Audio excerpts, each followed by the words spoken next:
ಆರೋಗ್ಯ ಹಾಗೂ ನ್ಯೂಟ್ರಿಷನ್ ಸಿಗುತ್ತೆ ನೋಡಿ, ಬಾಡಿ ಸ್ಟ್ರಾಂಗ್ ಆಗುತ್ತೆ. ಸ್ವಲ್ಪ ತಿಂದು ಹಸಿವು ನಿಗುತ್ತೆ, ಡೈಜೆಷನ್ಗೆ ಇಲ್ಲ ಅಪಾಯ. MDH ಸೋಯಾ ಟೀ, ಅಸಲಿ ಪ್ರೋಟೀನ್. MDH.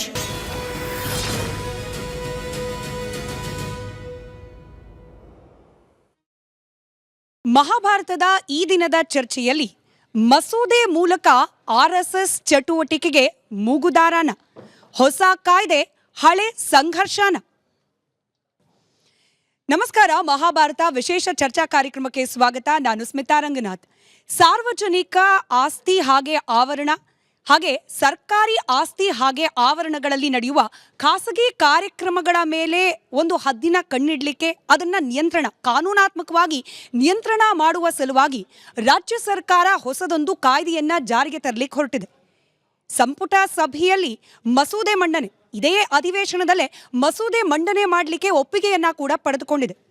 ಮೇಲ್ನೋಟಕ್ಕಂತೂ ಈ ಮಸೂದೆಯಲ್ಲಿ ಎಲ್ಲೂ RSS ಅನ್ನೋ ನೇರ ಪದಪ್ರಯೋಗ ಇಲ್ಲದೆ ಹೋದ್ರೂ ವಿರೋಧ ಪಕ್ಷಗಳು ಆರೋಪ ಮಾಡ್ತಿರೋದೇನು, ಈ ಕಾಯ್ದೆಯನ್ನ ತರಲಿಕ್ಕೆ ಹೊರಟಿರೋದೇನೆ RSSನ ಚಟುವಟಿಕೆಗಳನ್ನ ನಿಯಂತ್ರಣ ಮಾಡೋ ಸಲುವಾಗಿ.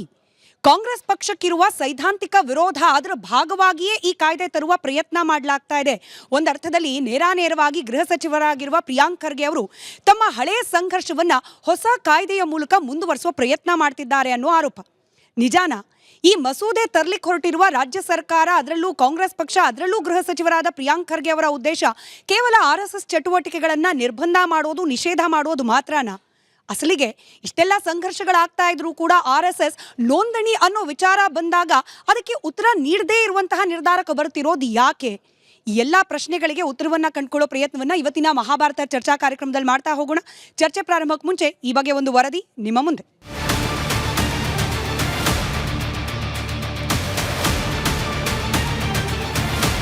ರಾಜ್ಯ ಸರ್ಕಾರ ವರ್ಸಸ್ ಸಂಘ ಪರಿವಾರ ಸಂಘರ್ಷ ರೌಂಡ್ 2 ಶುರುವಾದಂತಾಗಿದೆ. ಸಾರ್ವಜನಿಕ ಆಸ್ತಿ ಮತ್ತು ಆವರಣ ಬಳಕೆ ನಿಯಂತ್ರಣ ಮಾಡುವ ಸಲುವಾಗಿ ಹೊಸ ಮಸೂದೆ ಮಂಡಿಸಲು ಮೊನ್ನೆ ನಡೆದಂಥ ಸಚಿವ ಸಂಪುಟ ಸಭೆಯಲ್ಲಿ ಒಪ್ಪಿಗೆ ಪಡೆಯಲಾಗಿದೆ. ಇದು ನೇರ RSS ಚಟುವಟಿಕೆ ನಿಯಂತ್ರಣಕ್ಕೆ ಕಾಂಗ್ರೆಸ್ ಹುನ್ನಾರ ಅಂತ ಬಿಜೆಪಿ ಆರೋಪ ಮಾಡಿದ್ರೆ, ಮಸೂದೆ ಹಿಂದು ಮುಂದೋ ಗೊತ್ತಿಲ್ಲದೆ ಯಾಕೆ ಹಾರಾಟ ಅಂತ ಆಡಳಿತಾರೂಢ ಕೈಪಾಳಿಯ, ಹೀಗೆ ಮಾತಿನ ಸಮರ ಪ್ರಾರಂಭವಾಗಿದೆ. ನೀವು ಖಾಸಗಿಯಾಗಿ ಏನಾದರೂ ಮಾಡಿದ್ರೆ ನಮ್ಮ ಪರ್ಮಿಷನ್ ಅಗತ್ಯ ಇಲ್ಲ. ಇಲ್ಲಿ ತಾಕತ್ತಿದ್ರೆ RSS ಅನ್ನ ಬ್ಯಾನ್ ಮಾಡ್ತಕ್ಕಂತ ಪ್ರಯತ್ನ ಮಾಡಿ ನೋಡೋಣ. ಮಾತೆತ್ತಿದ್ರೆ RSS ಆದಾಯದ ಲೆಕ್ಕ ಕೊಡ್ಲಿ, ರಿಜಿಸ್ಟರ್ ಆಗ್ಲಿ, ಸಂಘದ ಪಥಸಂಚಲನಕ್ಕೂ ಅನುಮತಿ ಕಡ್ಡಾಯ ಅಂತ ಹೇಳ್ತಾನೆ ಇರೋ ಪ್ರಿಯಾಂಕ್ ಖರ್ಗೆ ಈಗ ರಾಜ್ಯದ ಗೃಹ ಸಚಿವರು. ಇದೇ ಹೊತ್ತಲ್ಲಿ RSS ಕಾರ್ಯಚಟುವಟಿಕೆಗಳ ಮೇಲೆ ನಿಯಂತ್ರಣ ಸಾಧಿಸಲು ಕರ್ನಾಟಕ ರಾಜ್ಯ ಸಾರ್ವಜನಿಕ ಪ್ರವೇಶ ನಿಯಂತ್ರಣ ವಿಧೇಯಕ 2026 ಜಾರಿ ಬಗ್ಗೆಯೂ ಸಚಿವ ಸಂಪುಟದಲ್ಲಿ ಚರ್ಚೆ ನಡೆದಿದೆ. ಇದು ಉದ್ದೇಶ ಪೂರಕ ಅನ್ನೋ ಆರೋಪ ವಿಪಕ್ಷಗಳದ್ದು. FCRA ಮೂಲಕ ವಿದೇಶಿ ಹಣ ಲೆಕ್ಕ ಕೇಳ್ತಿರೋ ಕೇಂದ್ರ ಬಿಜೆಪಿ ನೇತೃತ್ವದ ಸರ್ಕಾರ RSS ಲೆಕ್ಕ ಮಾತ್ರ ಕೇಳಲ್ಲ, ಕಾನೂನು ಅಂದ ಮೇಲೆ ಎಲ್ಲರಿಗೂ ಒಂದೇ ಅನ್ನೋ ವಾದ ಕಾಂಗ್ರೆಸ್ನದ್ದು. ಅಸಲಿಗೆ ರಾಜ್ಯ ಸರ್ಕಾರ ತರೋಕೆ ಹೊರಟಿರುವಂತಹ ಹೊಸ ಕಾಯ್ದೆ ಏನು ಹೇಳುತ್ತೆ? ಇದರ ಅಸಲಿ ಉದ್ದೇಶ ಏನು? ಬಿಜೆಪಿಗೆ ಇರೋ ಅನುಮಾನ RSS ಕಡಿವಾಣ ಸರಿನಾ? ಬನ್ನಿ ಚರ್ಚೆ ಮಾಡೋಣ.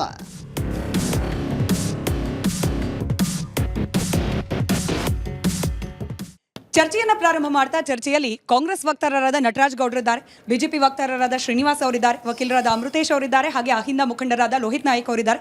ನಮಸ್ಕಾರ, ಎಲ್ಲರಿಗೂ ಕಾರ್ಯಕ್ರಮಕ್ಕೆ ಸ್ವಾಗತ. ಹಾಗೆ ಎಂದಿನಂತೆ ಮಹಾಭಾರತ ವಿಶೇಷ ಚರ್ಚಾ ಕಾರ್ಯಕ್ರಮದಲ್ಲಿ ವಿವಿಧ ಪಕ್ಷಗಳ ಪ್ರತಿನಿಧಿಗಳು ಹಾಗೆ ನಮ್ಮ ವೀಕ್ಷಕರಿದ್ದಾರೆ. ನಮಸ್ಕಾರ, ಎಲ್ಲರಿಗೂ ಕಾರ್ಯಕ್ರಮಕ್ಕೆ ಸ್ವಾಗತ. ನಟರಾಜ್ ಗೌಡ್ರೆ, ತಮ್ಮಿಂದಲೇ ಪ್ರಾರಂಭ ಮಾಡ್ತಾ ಈ ಮಸೂದೆ ಬಗ್ಗೆ ಮಾತನಾಡೋಣ. ಬಟ್ ಜನರಲ್ ಪ್ರಶ್ನೆ ಏನು ಉದ್ಭವ ಆಗ್ತಾ ಇದೆ ಅಂತಂದ್ರೆ, ರಾಹುಲ್ ಗಾಂಧಿ ಅವರು ಖಾಸಗಿ ಕಾರ್ಯಕ್ರಮಕ್ಕೆ ಹೋಗ್ತಾರೆ, RSS ಜಪ ಮಾಡ್ತಾರೆ. ಹರಿಪ್ರಸಾದ್ ಅವರು ಕಾಂಗ್ರೆಸ್ ವೇದಿಕೆ ಮೇಲೆ ನಿಂತ್ಕೊಳ್ತಾರೆ, RSS ಬಗ್ಗೆ ಮಾತನಾಡ್ತಾರೆ. ಪ್ರಿಯಾಂಕ್ ಖರ್ಗೆ ಅವರು ಸಚಿವರಾಗಿ ಕಾನೂನು ರಚನೆ ಮಾಡುವಾಗಲೂ ಕೂಡ RSSನ ಜಪಾನೇ ಮಾಡ್ತಿದ್ದಾರೆ. ಕಾಂಗ್ರೆಸ್ ಪಕ್ಷದವರಿಗೆ RSS ಕಂಡ್ರೆ ಅಷ್ಟೊಂದು ಒಬ್ಸೆಷನ್ ಯಾಕೆ ಅಂತ? ಅಲ್ಲ, RSSನ ಅಜೆಂಡಾನೇ ಆ ರೀತಿ ಅಲ್ಲ, RSSನ ಇತಿಹಾಸನೇ ಆ ರೀತಿ ಇದೆ. RSS ಇವತ್ತಿಂದ ಅಲ್ಲ, ಬ್ರಿಟಿಷರ ವಿರುದ್ಧವಾಗಿ ದೇಶಭಕ್ತರು ಹೋರಾಟ ಮಾಡ್ತಾ ಇದ್ರೆ RSS ಮತ್ತು ಹಿಂದೂ ಮಹಾಸಭಾ ಬ್ರಿಟಿಷರ ಪರವಾಗಿ ಇರ್ರಿ ಅಂತ ಹೇಳ್ತಾ ಇದ್ದಂಥವ್ರು. RSS ಮಹಾತ್ಮ ಗಾಂಧಿಯ ಕೊಲೆಯ ಆರೋಪದಲ್ಲಿ ಯಾವ ಸಾವರ್ಕರ್ ಗೋಡ್ಸೆ ಇದ್ರಲ್ಲ, ಅದರಲ್ಲಿ ಆ ಹಿನ್ನೆಲೆಯಲ್ಲಿ ಬ್ಯಾನ್ ಆಗಿತ್ತು. ಅವತ್ತಿನ ವಲ್ಲಭಭಾಯಿ ಪಟೇಲ್ ಅವರು ಅದನ್ನು ಬ್ಯಾನ್ ಮಾಡಿದ್ರು, ಗೃಹ ಸಚಿವರು. ಅದೇ ಹೇಳಿಕೊಟ್ಟೆ. ಆಮೇಲೆ ಯಾವಾಗ ಈ ಬಾಬ್ರಿ ಮಸೀದಿ ಡೆಮಾಲಿಷಲ್ಲೂ ಕೂಡ ಅದು ಬ್ಯಾನ್ ಆಗಿತ್ತು. ಆಮೇಲೆ ಎಮರ್ಜೆನ್ಸಿ ಸಮಯದಲ್ಲೂ ಅದು ಬ್ಯಾನ್ ಆಗಿತ್ತು. ದೇಶ ವಿರೋಧಿ ಚಟುವಟಿಕೆ ಮಾಡ್ತಾ ಇದ್ದಾರೆ, ಯಾವ ಸೈನಿಕರಿಗೆ ಮತ್ತು ಪೊಲೀಸ್ಗೆ ಕರೆ ಕೊಡ್ತಾ ಇದ್ದಾರೆ ಸರ್ಕಾರ ವಿರೋಧ ದಂಗೆ ಹೇಳಿ ಅಂತ ಹೇಳಿ ಕರೆ ಕೊಡ್ತಾ ಇದ್ದಾರೆ ಅಂತೇಳಿ ಆವಾಗಲೂ ಬ್ಯಾನ್ ಆಗಿತ್ತು. ಅದ್ರ ಇತಿಹಾಸ ಆ ರೀತಿ ಇದೆ. ಆಮೇಲೆ RSS ನಲ್ಲಿ ಯಾರ್ಯಾರು ತಯಾರಿಯಾಗಿ ಈಚೆಗೆ ಬರ್ತಾರೆ, ಕೆಲವರು ರಾಜಕಾರಣಿ ಆಗ್ಬೋದು, ಕೆಲವರು ಬಿಸ್ನೆಸ್ ಮೆನ್ಗಳಾಗ್ಬೋದು. ಅವರ ಮೂಲ ಉದ್ದೇಶ ಯಾವ ರೀತಿ ಇರುತ್ತೆ? ಈಗ ಫಾರ್ ಎಕ್ಸಾಂಪಲ್ ಒಬ್ರದ್ದು ಹೇಳ್ತೀನಿ, ರಾಜಕಾರಣಿ ಆದ್ರು, ಒಬ್ಬ ಸಂಸದರಾದ್ರು, ಸಂಸದರಾಗಿ ಫಸ್ಟ್ ಬಂದು ಏನು ಹೇಳಿದ್ರು ಗೊತ್ತಾ? ನಾವು ಬಂದಿರೋದೇ ಸಂವಿಧಾನವನ್ನು ಬದಲಾವಣೆ ಮಾಡಲಿಕ್ಕೆ ಅಂತ ಹೇಳಿದ್ರು. ಅವ್ರು ಯಾರು? ಅನಂತ್ ಕುಮಾರ್ ಹೆಗಡೆ ಅವ್ರನ್ನ ಸಚಿವರನ್ನು ಕೂಡ ಮಾಡಿದ್ರು RSS ಅವರು, BJP ಅವರು. BJP ಚುನಾವಣಾ ಸಮಯ ಬಂದಾಗ ಅವ್ರ ಭ್ರಷ್ಟಾಚಾರಗಳನ್ನೆಲ್ಲ ಮುಚ್ಚಾಕಿ ಈ RSS ಕಾರ್ಯಕರ್ತರು ಕಾಲಾಳುಗಳ ಥರ ಚುನಾವಣಾ ಪ್ರಚಾರ ಮಾಡ್ತಾರೆ. ಮಾಡಲಿ, ಅದು ಅವರು ಇದು ಆಯ್ತಪ್ಪ. ನೀವು ಯಾರ್ಯಾರು ಪ್ರಚಾರ ಮಾಡ್ತಾ ಇದ್ದೀರಿ, ನೀವು ಯಾರ್ಯಾರು ಶಾಖೆಗಳನ್ನ ನಡೆಸ್ತಾ ಇದ್ದೀರಿ, ಎಷ್ಟು ಜನ ಮೆಂಬರ್ ಇದ್ದಾರೆ, ಒಂದು ಪಾರದರ್ಶಕವಾಗಿ ಈ ಸಂವಿಧಾನಬದ್ಧವಾಗಿ ಸ್ವಲ್ಪ ಅಂಕಿಅಂಶ ಹೇಳಿದ್ರೆ ಹೇಳಲ್ಲ. ಕೋಟ್ಯಾಂತರ ರೂಪಾಯಿ ದೇಣಿಗೆ ಬರುತ್ತೆ RSSಗೆ. RSS ಕಚೇರಿಗಳೆಲ್ಲ 7 ಸ್ಟಾರ್ ಹೋಟೆಲ್ಗಳ ಥರ ಅವ್ರ ಕಚೇರಿಗಳು, ಅವ್ರ ಕಟ್ಟಡಗಳಿದ್ದಾವೆ. ಎಲ್ಲಪ್ಪ ದೇಣಿಗೆ ಬಂತು, ಎಲ್ಲಿಂದ ಬಂತು ಹೇಳಲ್ಲ, ಮಾಹಿತಿ ಕೊಡಲ್ಲ. ಕಾನೂನಪ್ಪ, ನೆಲದ ಕಾನೂನು ಸಂವಿಧಾನ ಅದ್ರ ಬದ್ಧವಾಗಿ ಹೇಳಿದ್ರೆ ಹೇಳಲ್ಲ. ಈ ಥರಲ್ಲೆಲ್ಲ ಬಹಳ ಇದೆ. ವಿಭಜಕ ಶಕ್ತಿಗಳಾಗಿ ಕೆಲಸ ಮಾಡ್ತಾರೆ. ಯಾವ BJPಯವರು ಯಾವ ಕೋಮುವಾದ ಪ್ರಚಾರವನ್ನು ಮಾಡ್ತಾರೆ ಅವ್ರೆಲ್ಲ ತಯಾರಿ ಹಿನ್ನೆಲೆ ಅದು RSS. ಅವರೆಲ್ಲ ಯಾವ ರೀತಿಯಾಗಿ ಈ ದೇಶದಲ್ಲಿ ಸಂವಿಧಾನವನ್ನು ತಿರಸ್ಕಾರ ಮಾಡೋದು, ಜಾತ್ಯತೀತವಾದ ಸಮಾಜವಾದನ ತಿರಸ್ಕಾರ ಮಾಡೋದು, ಆಮೇಲೆ 2ನೇ ದರ್ಜೆಯ ಪ್ರಜೆಗಳಾಗಿ ಹಿಂದೂಯೇತರ ಜನಗಳನ್ನ ಟ್ರೀಟ್ ಮಾಡೋದು, ಇವೆಲ್ಲ ನಾವು ನೋಡ್ಕೊಂಡ್ ಬಂದಿದ್ದೀವಿ. ನಮ್ಮ ಕರಾವಳಿನಲ್ಲಿ ಮಾರಲ್ ಪೊಲೀಸಿಂಗ್ ಹೆಂಗ್ ಮಾಡ್ತಾರೆ, ಹೆಂಗೆ ಮಹಿಳೆಯರಿಗೆ ಇದೇ ರೀತಿಯ ಬಟ್ಟೆ ಹಾಕ್ಬೇಕು ಅಂತ ಯಾವ ರೀತಿ ತಳಿಸ್ತಾರೆ RSSನವರ ಬಲಪಂಥೀಯವಾದಿಗಳು. ನಾನು ಅವಾಗ ಹೇಳ್ತೀನಿ, ಬಲಪಂಥೀಯವಾದಿಗಳು ಯಾರಿಗೆ RSSನ ಬೆಂಬಲ ಇರುತ್ತೆ ಅವರು. ಆಮೇಲೆ ಏನಂದ್ರೆ ನಾನು ಹೇಳಿದ್ನಲ್ಲ ನಿಮಗೆ, ಕೆಲವರು RSS ತನ್ನ ಯಾರು ಅಪರಾಧ ಮಾಡ್ತಾರೆ, ಆರೋಪ ಮಾಡ್ತಾರೆ, ಅವ್ರನ್ನ ಡಿಸೋನ್ ಮಾಡ್ತಾರೆ, ಇವ್ರು ನಮ್ಮವರಲ್ಲ ಅಂತ ಹೇಳುತ್ತೆ. ಸೊ ಅದನ್ನ ಪ್ರೂವ್ ಮಾಡೋಕ್ಕೆ ಸಾಧ್ಯ ಆಗಲ್ಲ. ಯಾಕೆಂದ್ರೆ ಅವ್ರು ID ಕಾರ್ಡ್ ಕೊಡಲ್ಲ, ಮೆಂಬರ್ಶಿಪ್ ಇರಲ್ಲ, ಅವ್ರ ದಾಖಲಾತಿ ಇರಲ್ಲ, RSSಗೆ ರಿಜಿಸ್ಟರ್ಡ್ ಕಚೇರಿನೇ ಇಲ್ಲ. ಈ ತರ ಇರಬೇಕಾದ್ರೆ ಇದು ಒಂದು RSS ವಿಷಯ. ಈಗ ಈ ಕಾನೂನು ವಿಷಯ ಮಾಡೋದಾದ್ರೆ ಕಾನೂನು RSSನ ಉಲ್ಲೇಖ ಮಾಡಿಲ್ಲ, BJPಯ ಉಲ್ಲೇಖ ಮಾಡಿಲ್ಲ, ಉಲ್ಲೇಖ ಮಾಡಿಲ್ಲ. ಹಾಗಾಗಿ ಇಡೀ ದೇಶದಲ್ಲಿ ನಾವು ಸಂವಿಧಾನವೇ ಪರಮೋಚ್ಚ, ಸಂವಿಧಾನದ ಆಶಯಗಳನ್ನೇ ಎಲ್ಲ ನಡಿಬೇಕು ಅಂತ ಹೇಳಿ ನಂಬಿರ್ತಕ್ಕಂಥ ನಾವು. ಅದಕ್ಕಾಗಿ RSS ಏನು ಅಜೆಂಡಾಗಳು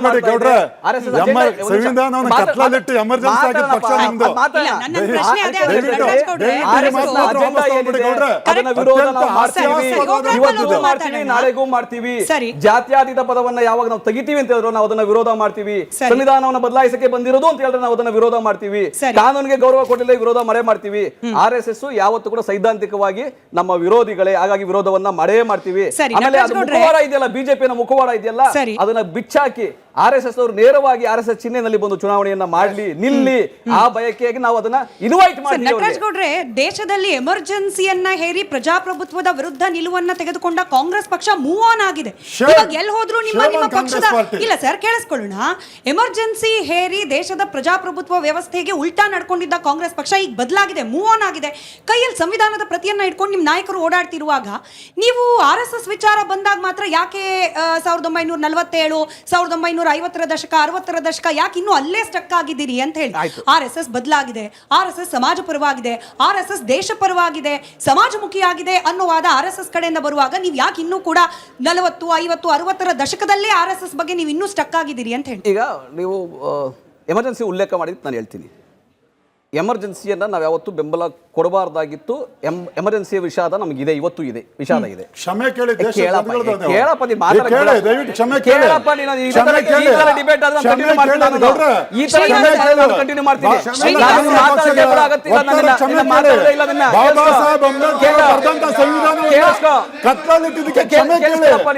ಕ್ಷಮೆ ಕೇಳಿ, ಮೊದಲು ಕ್ಷಮೆ ಕೇಳ್ಬಿಟ್ಟು ಈ ತರ ಕೇಳ ತಾಳ್ಮೆ ಇಲ್ಲ. ಡಿಬೇಟ್ ಅಲ್ಲಿ ನಿಂತು ಮಾತಾಡ್ತೀವಿ ಅಂದ್ರೆ ಕೊನೆವರೆಗೂ ಇದೇ ರೀತಿ ಇರುತ್ತೆ ಡಿಬೇಟ್. ನಾನು ಹೇಳ್ತೀನಿ,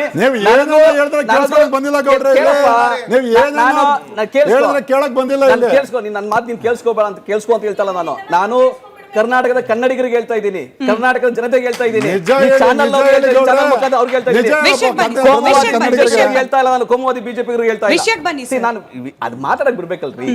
ನಾನೇನ್ ಹೇಳ್ತಾ ಇದ್ದೀನಿ, ಎಮರ್ಜೆನ್ಸಿಯ ವಿಷಾದ ಇದೆ, ನಂಬರ್ 1. ನಂಬರ್ 2, ಎಮರ್ಜೆನ್ಸಿ ಯಾಕೆ ಬಂತು ಅನ್ನೋದು ಕೂಡ ಅಲ್ಲೇ ಚರ್ಚೆ ಆಗಿದೆ.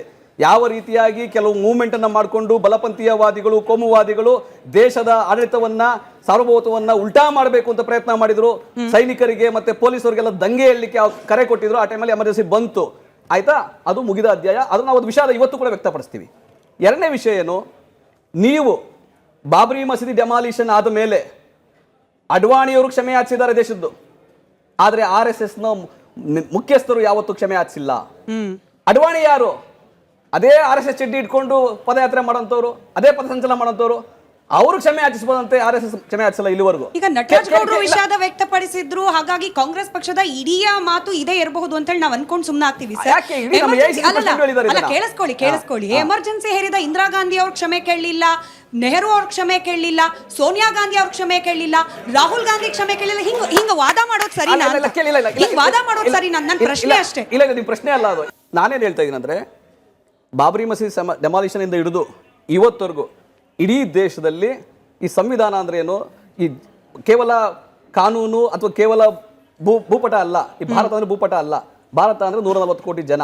140 ಕೋಟಿ ಜನ ಏನು ನಾವೆಲ್ಲ ಒಟ್ಟಾಗಿರಬೇಕು ಅಂತ ಹೇಳಿ ನಾವು ಸಂವಿಧಾನವನ್ನೇ ಧರ್ಮಗ್ರಂಥ, ಪ್ರಜಾವತ್ವೇ ಧರ್ಮ ಅಂತ ಹೇಳ್ಕೊಂಡು ನಡ್ಕೊಂಡು ಬರ್ತಾ ಇರ್ತಕ್ಕ ಪಕ್ಷ ನಮ್ದು.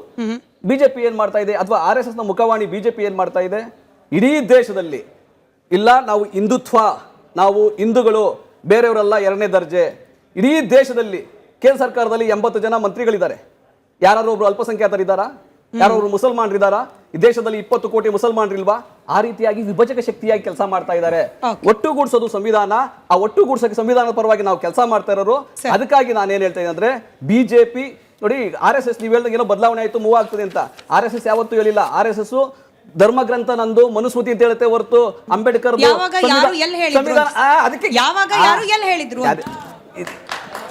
ಎಲ್ಲರ ಆಚರಣೆ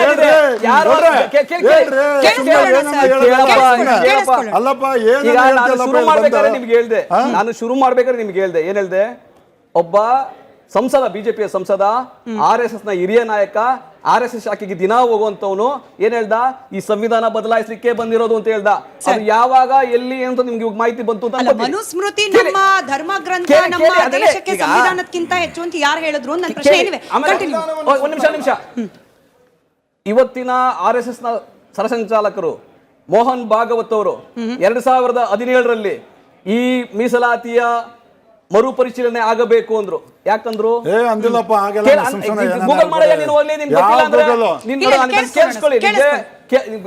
ದಾಖಲಾತಿ ಬೇಕಾ ಕೇಳ ಕೊಡ್ತೀನಿ ಅಂದ್ರು. ಅದು RSS ನ ಮನಸ್ಥಿತಿ, ಅದು ಸಂವಿಧಾನದ ವಿರೋಧದ ಮನಸ್ಥಿತಿ. ಈಗ ನಾನು ಹೇಳ್ತೀನಿ, ನೀವು ರಿಸರ್ವೇಶನ್ ಬಗ್ಗೆ ಹೇಳಿದ್ರಿ. ಯಾವಾಗ ಹೇಳಿದ್ದು ಸರ್? 2017. 2026ರಲ್ಲಿ ಕಳೆದ 15 ದಿನದ ಹಿಂದೆ 2000 ಜನ ವಿದ್ಯಾರ್ಥಿಗಳ ಮುಂದೆ ಕುತ್ಕೊಂಡು ಅದೇ ಮೋಹನ್ ಭಾಗವತ್ ಅವರು ಎಲ್ಲಿವರೆಗೂ ತುಳಿತಾ ಇರುತ್ತೆ, ಎಲ್ಲಿವರೆಗೂ ಸಮಾಜದಲ್ಲಿ ತಾರತಮ್ಯ ಇರುತ್ತೆ, ಅಲ್ಲಿವರೆಗೂ ರಿಸರ್ವೇಶನ್ ಬೇಕು ಅಂದ್ರು. ನಾನು ಅದಕ್ಕೆ ಕೇಳಿದ್ದು ಸರ್, RSS ಮೂವ್ ಆನ್ ಆಗಿದೆ, ಕಾಂಗ್ರೆಸ್ ಮೂವ್ ಆನ್ ಆಗಿಲ್ಲ ಅಂತ.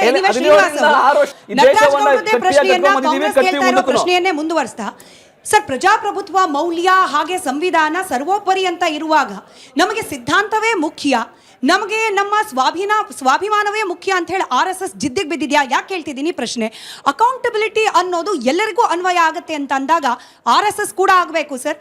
ನೋಂದಣಿ ಮಾಡಿಸ್ಕೊಳ್ಳಿ ಅಂತಂದ್ರೆ ಜಾರಿಕೆ ಮಾಡ್ತಿರೋದು ಯಾಕೆ RSS ಅಂತ ಹೇಳಿ? ಮೇಡಮ್, ರಾಷ್ಟ್ರೀಯ ಸ್ವಯಂ ಸೇವಕ ಸಂಘದ ನಿಮ್ ಲೆಕ್ಚರ್ ಕೇಳಿಸ್ಕೊಂಡಿದ್ದೀನಿ ಅವಾಗಿಂದ.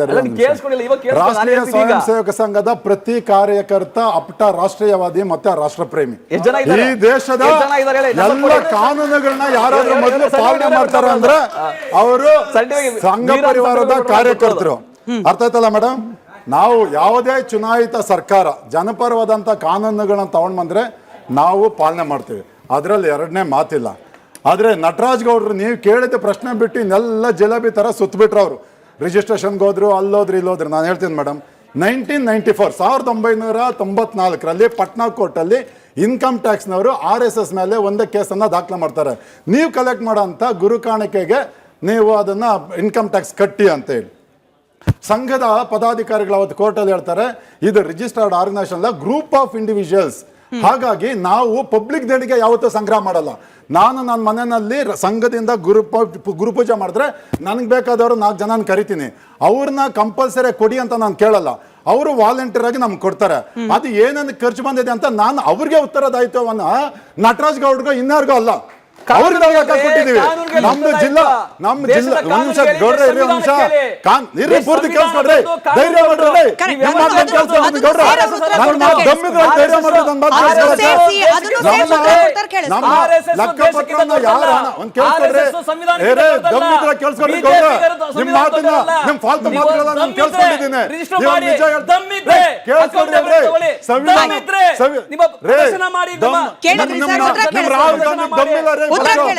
ನಮಗೆ ಬರುವಂತಹ ಗುರುಕಾಣಿಕೆ ಲೆಕ್ಕಾಚಾರವನ್ನ ಯಾರು ಗುರುಕಾಣಿಕೆ ಕೊಟ್ಟಿರ್ತಾರೆ ಅವರಿಗೆ ನಾವು ಪತ್ರ ಮುಖೇನ ಕೊಡ್ತೀವಿ, ಮತ್ತೆ ನಮ್ಮ ವೆಬ್ಸೈಟಲ್ಲಿ ಹಾಕಿರ್ತೀವಿ. ಅವರು ನಮ್ಮ ವೆಬ್ಸೈಟಲ್ಲಿ ತಾಲೂಕಾ ಮಟ್ಟದಲ್ಲಿ ಇರುತ್ತೆ, ಜಿಲ್ಲಾ ಮಟ್ಟದಲ್ಲಿ ಇರುತ್ತೆ, ಯಾರು ಬೇಕಾದರೂ ನೋಡ್ಕೋಬಹುದು. ಮತ್ತೆ ಈ ದೇಶದಲ್ಲಿ ಯಾವುದೇ ಸಂಘ ಸಂಸ್ಥೆಯನ್ನ ರಿಜಿಸ್ಟರ್ ಮಾಡಿಸ್ಲೇಬೇಕು, ನೋಂದಣಿ ಮಾಡಲೇಬೇಕು ಅಂತ ಹೇಳಿ ಕಂಪಲ್ಸರಿ ಇಲ್ಲ. ಅದರ ಪ್ರಯೋಜನವನ್ನ ರಾಷ್ಟ್ರೀಯ ಸ್ವಯಂ ಸೇವಕ ಸಂಘ ಪಡ್ಕೊಂಡಿದೆ. ಸೊ ಅಕಸ್ಮಾತ್ ಅದು ಕಂಪಲ್ಸರಿ ಆಗಿದ್ರೆ 1948ರಲ್ಲಿ ನಮ್ಮ ನಟರಾಜ್ ಗೌಡ್ರು ಹೇಳ್ತಾ ಇದ್ರು ಈಗ ಸಂಘ ಬ್ಯಾನ್ ಆಯ್ತು ಅಂತ, ಅವತ್ತು ಹೇಳ್ಬೋದಾಗಿತ್ತಲ್ಲ, ಅವತ್ತಿದ್ದು ಸರ್ಕಾರ ರಿಜಿಸ್ಟರ್ ಮಾಡಿಸ್ಕೊಳ್ರಿ, ಬ್ಯಾನ್ ತೆಗಿತೀವಿ ಅಂತ ಹೇಳಲಿಲ್ಲ. 1980ರಲ್ಲಿ ಬಾಬಾ ಸಾಹೇಬ್ ಅಂಬೇಡ್ಕರ್ ಬರೆದಂತ ಸಂವಿಧಾನವನ್ನ ಕಿತ್ತು ಬಿಸಾಕಿ ಇವರ ಪ್ರಧಾನಮಂತ್ರಿ ಪಟ್ಟವನ್ನು ಉಳಿಸ್ಕೊಳ್ಳೋ ಏಕೈಕ ಉದ್ದೇಶದಿಂದ, ಸ್ವಾರ್ಥದ ಉದ್ದೇಶದಿಂದ 2 ವರ್ಷ ಈ ದೇಶದಲ್ಲಿ ಸಂವಿಧಾನ ಇರಲಿಲ್ಲ. ಲಕ್ಷಾಂತರ ಜನ ಜೈಲಿಗೆ ಹಾಕಿದ್ರು, ಲಕ್ಷಾಂತರ ಜನ ವಿರೋಧ ಪಕ್ಷದವ್ರನ್ನ ಜೈಲಿಗೆ ಹಾಕಿದ್ರು, ಸಾವಿರಾರು ಜನ ಸತ್ತೋಗ್ಬಿಟ್ರು. ಒಂದ್ ನಿಮಿಷ ಕೇಳಿಸ್ಬಿಟ್ರೆ ಗೌಡ್ರ, ಹ್ಯಾವ್ ಸಮ್ ಡಿಸೆನ್ಸಿ ಪ್ಲೀಸ್. ಹಾಗಾಗಿ 1948ರಲ್ಲಿ, 1975ರಲ್ಲಿ, 1992ರಲ್ಲಿ 3 ಸಾರಿ ಕಾಂಗ್ರೆಸ್ ಸರ್ಕಾರ ರಾಷ್ಟ್ರೀಯ ಸ್ವಯಂ ಸೇವಕ ಸಂಘವನ್ನ ವಿನಾಕಾರಣ ಯಾವುದೇ ಒಂದು ಗುರುತರವಾದಂತ ಆರೋಪಗಳಿಲ್ಲ ಅಂದ್ರೆ ನಿಷಿದ್ಧ ಮಾಡಿದ್ಮೇಲೆ ಆವತ್ತು ಕಡ್ಲೆಪುರಿ ತಿಂತಿದ್ರ ಕಾಂಗ್ರೆಸ್ನವರು, ಸರ್ಕಾರದ ಕಡ್ಲೆಪುರಿ ತಿಂತ ಇದ್ರ, ಗೆಡ್ಡೆ ಕೀಳ್ತಾ ಇದ್ರ ಇಲ್ಲ.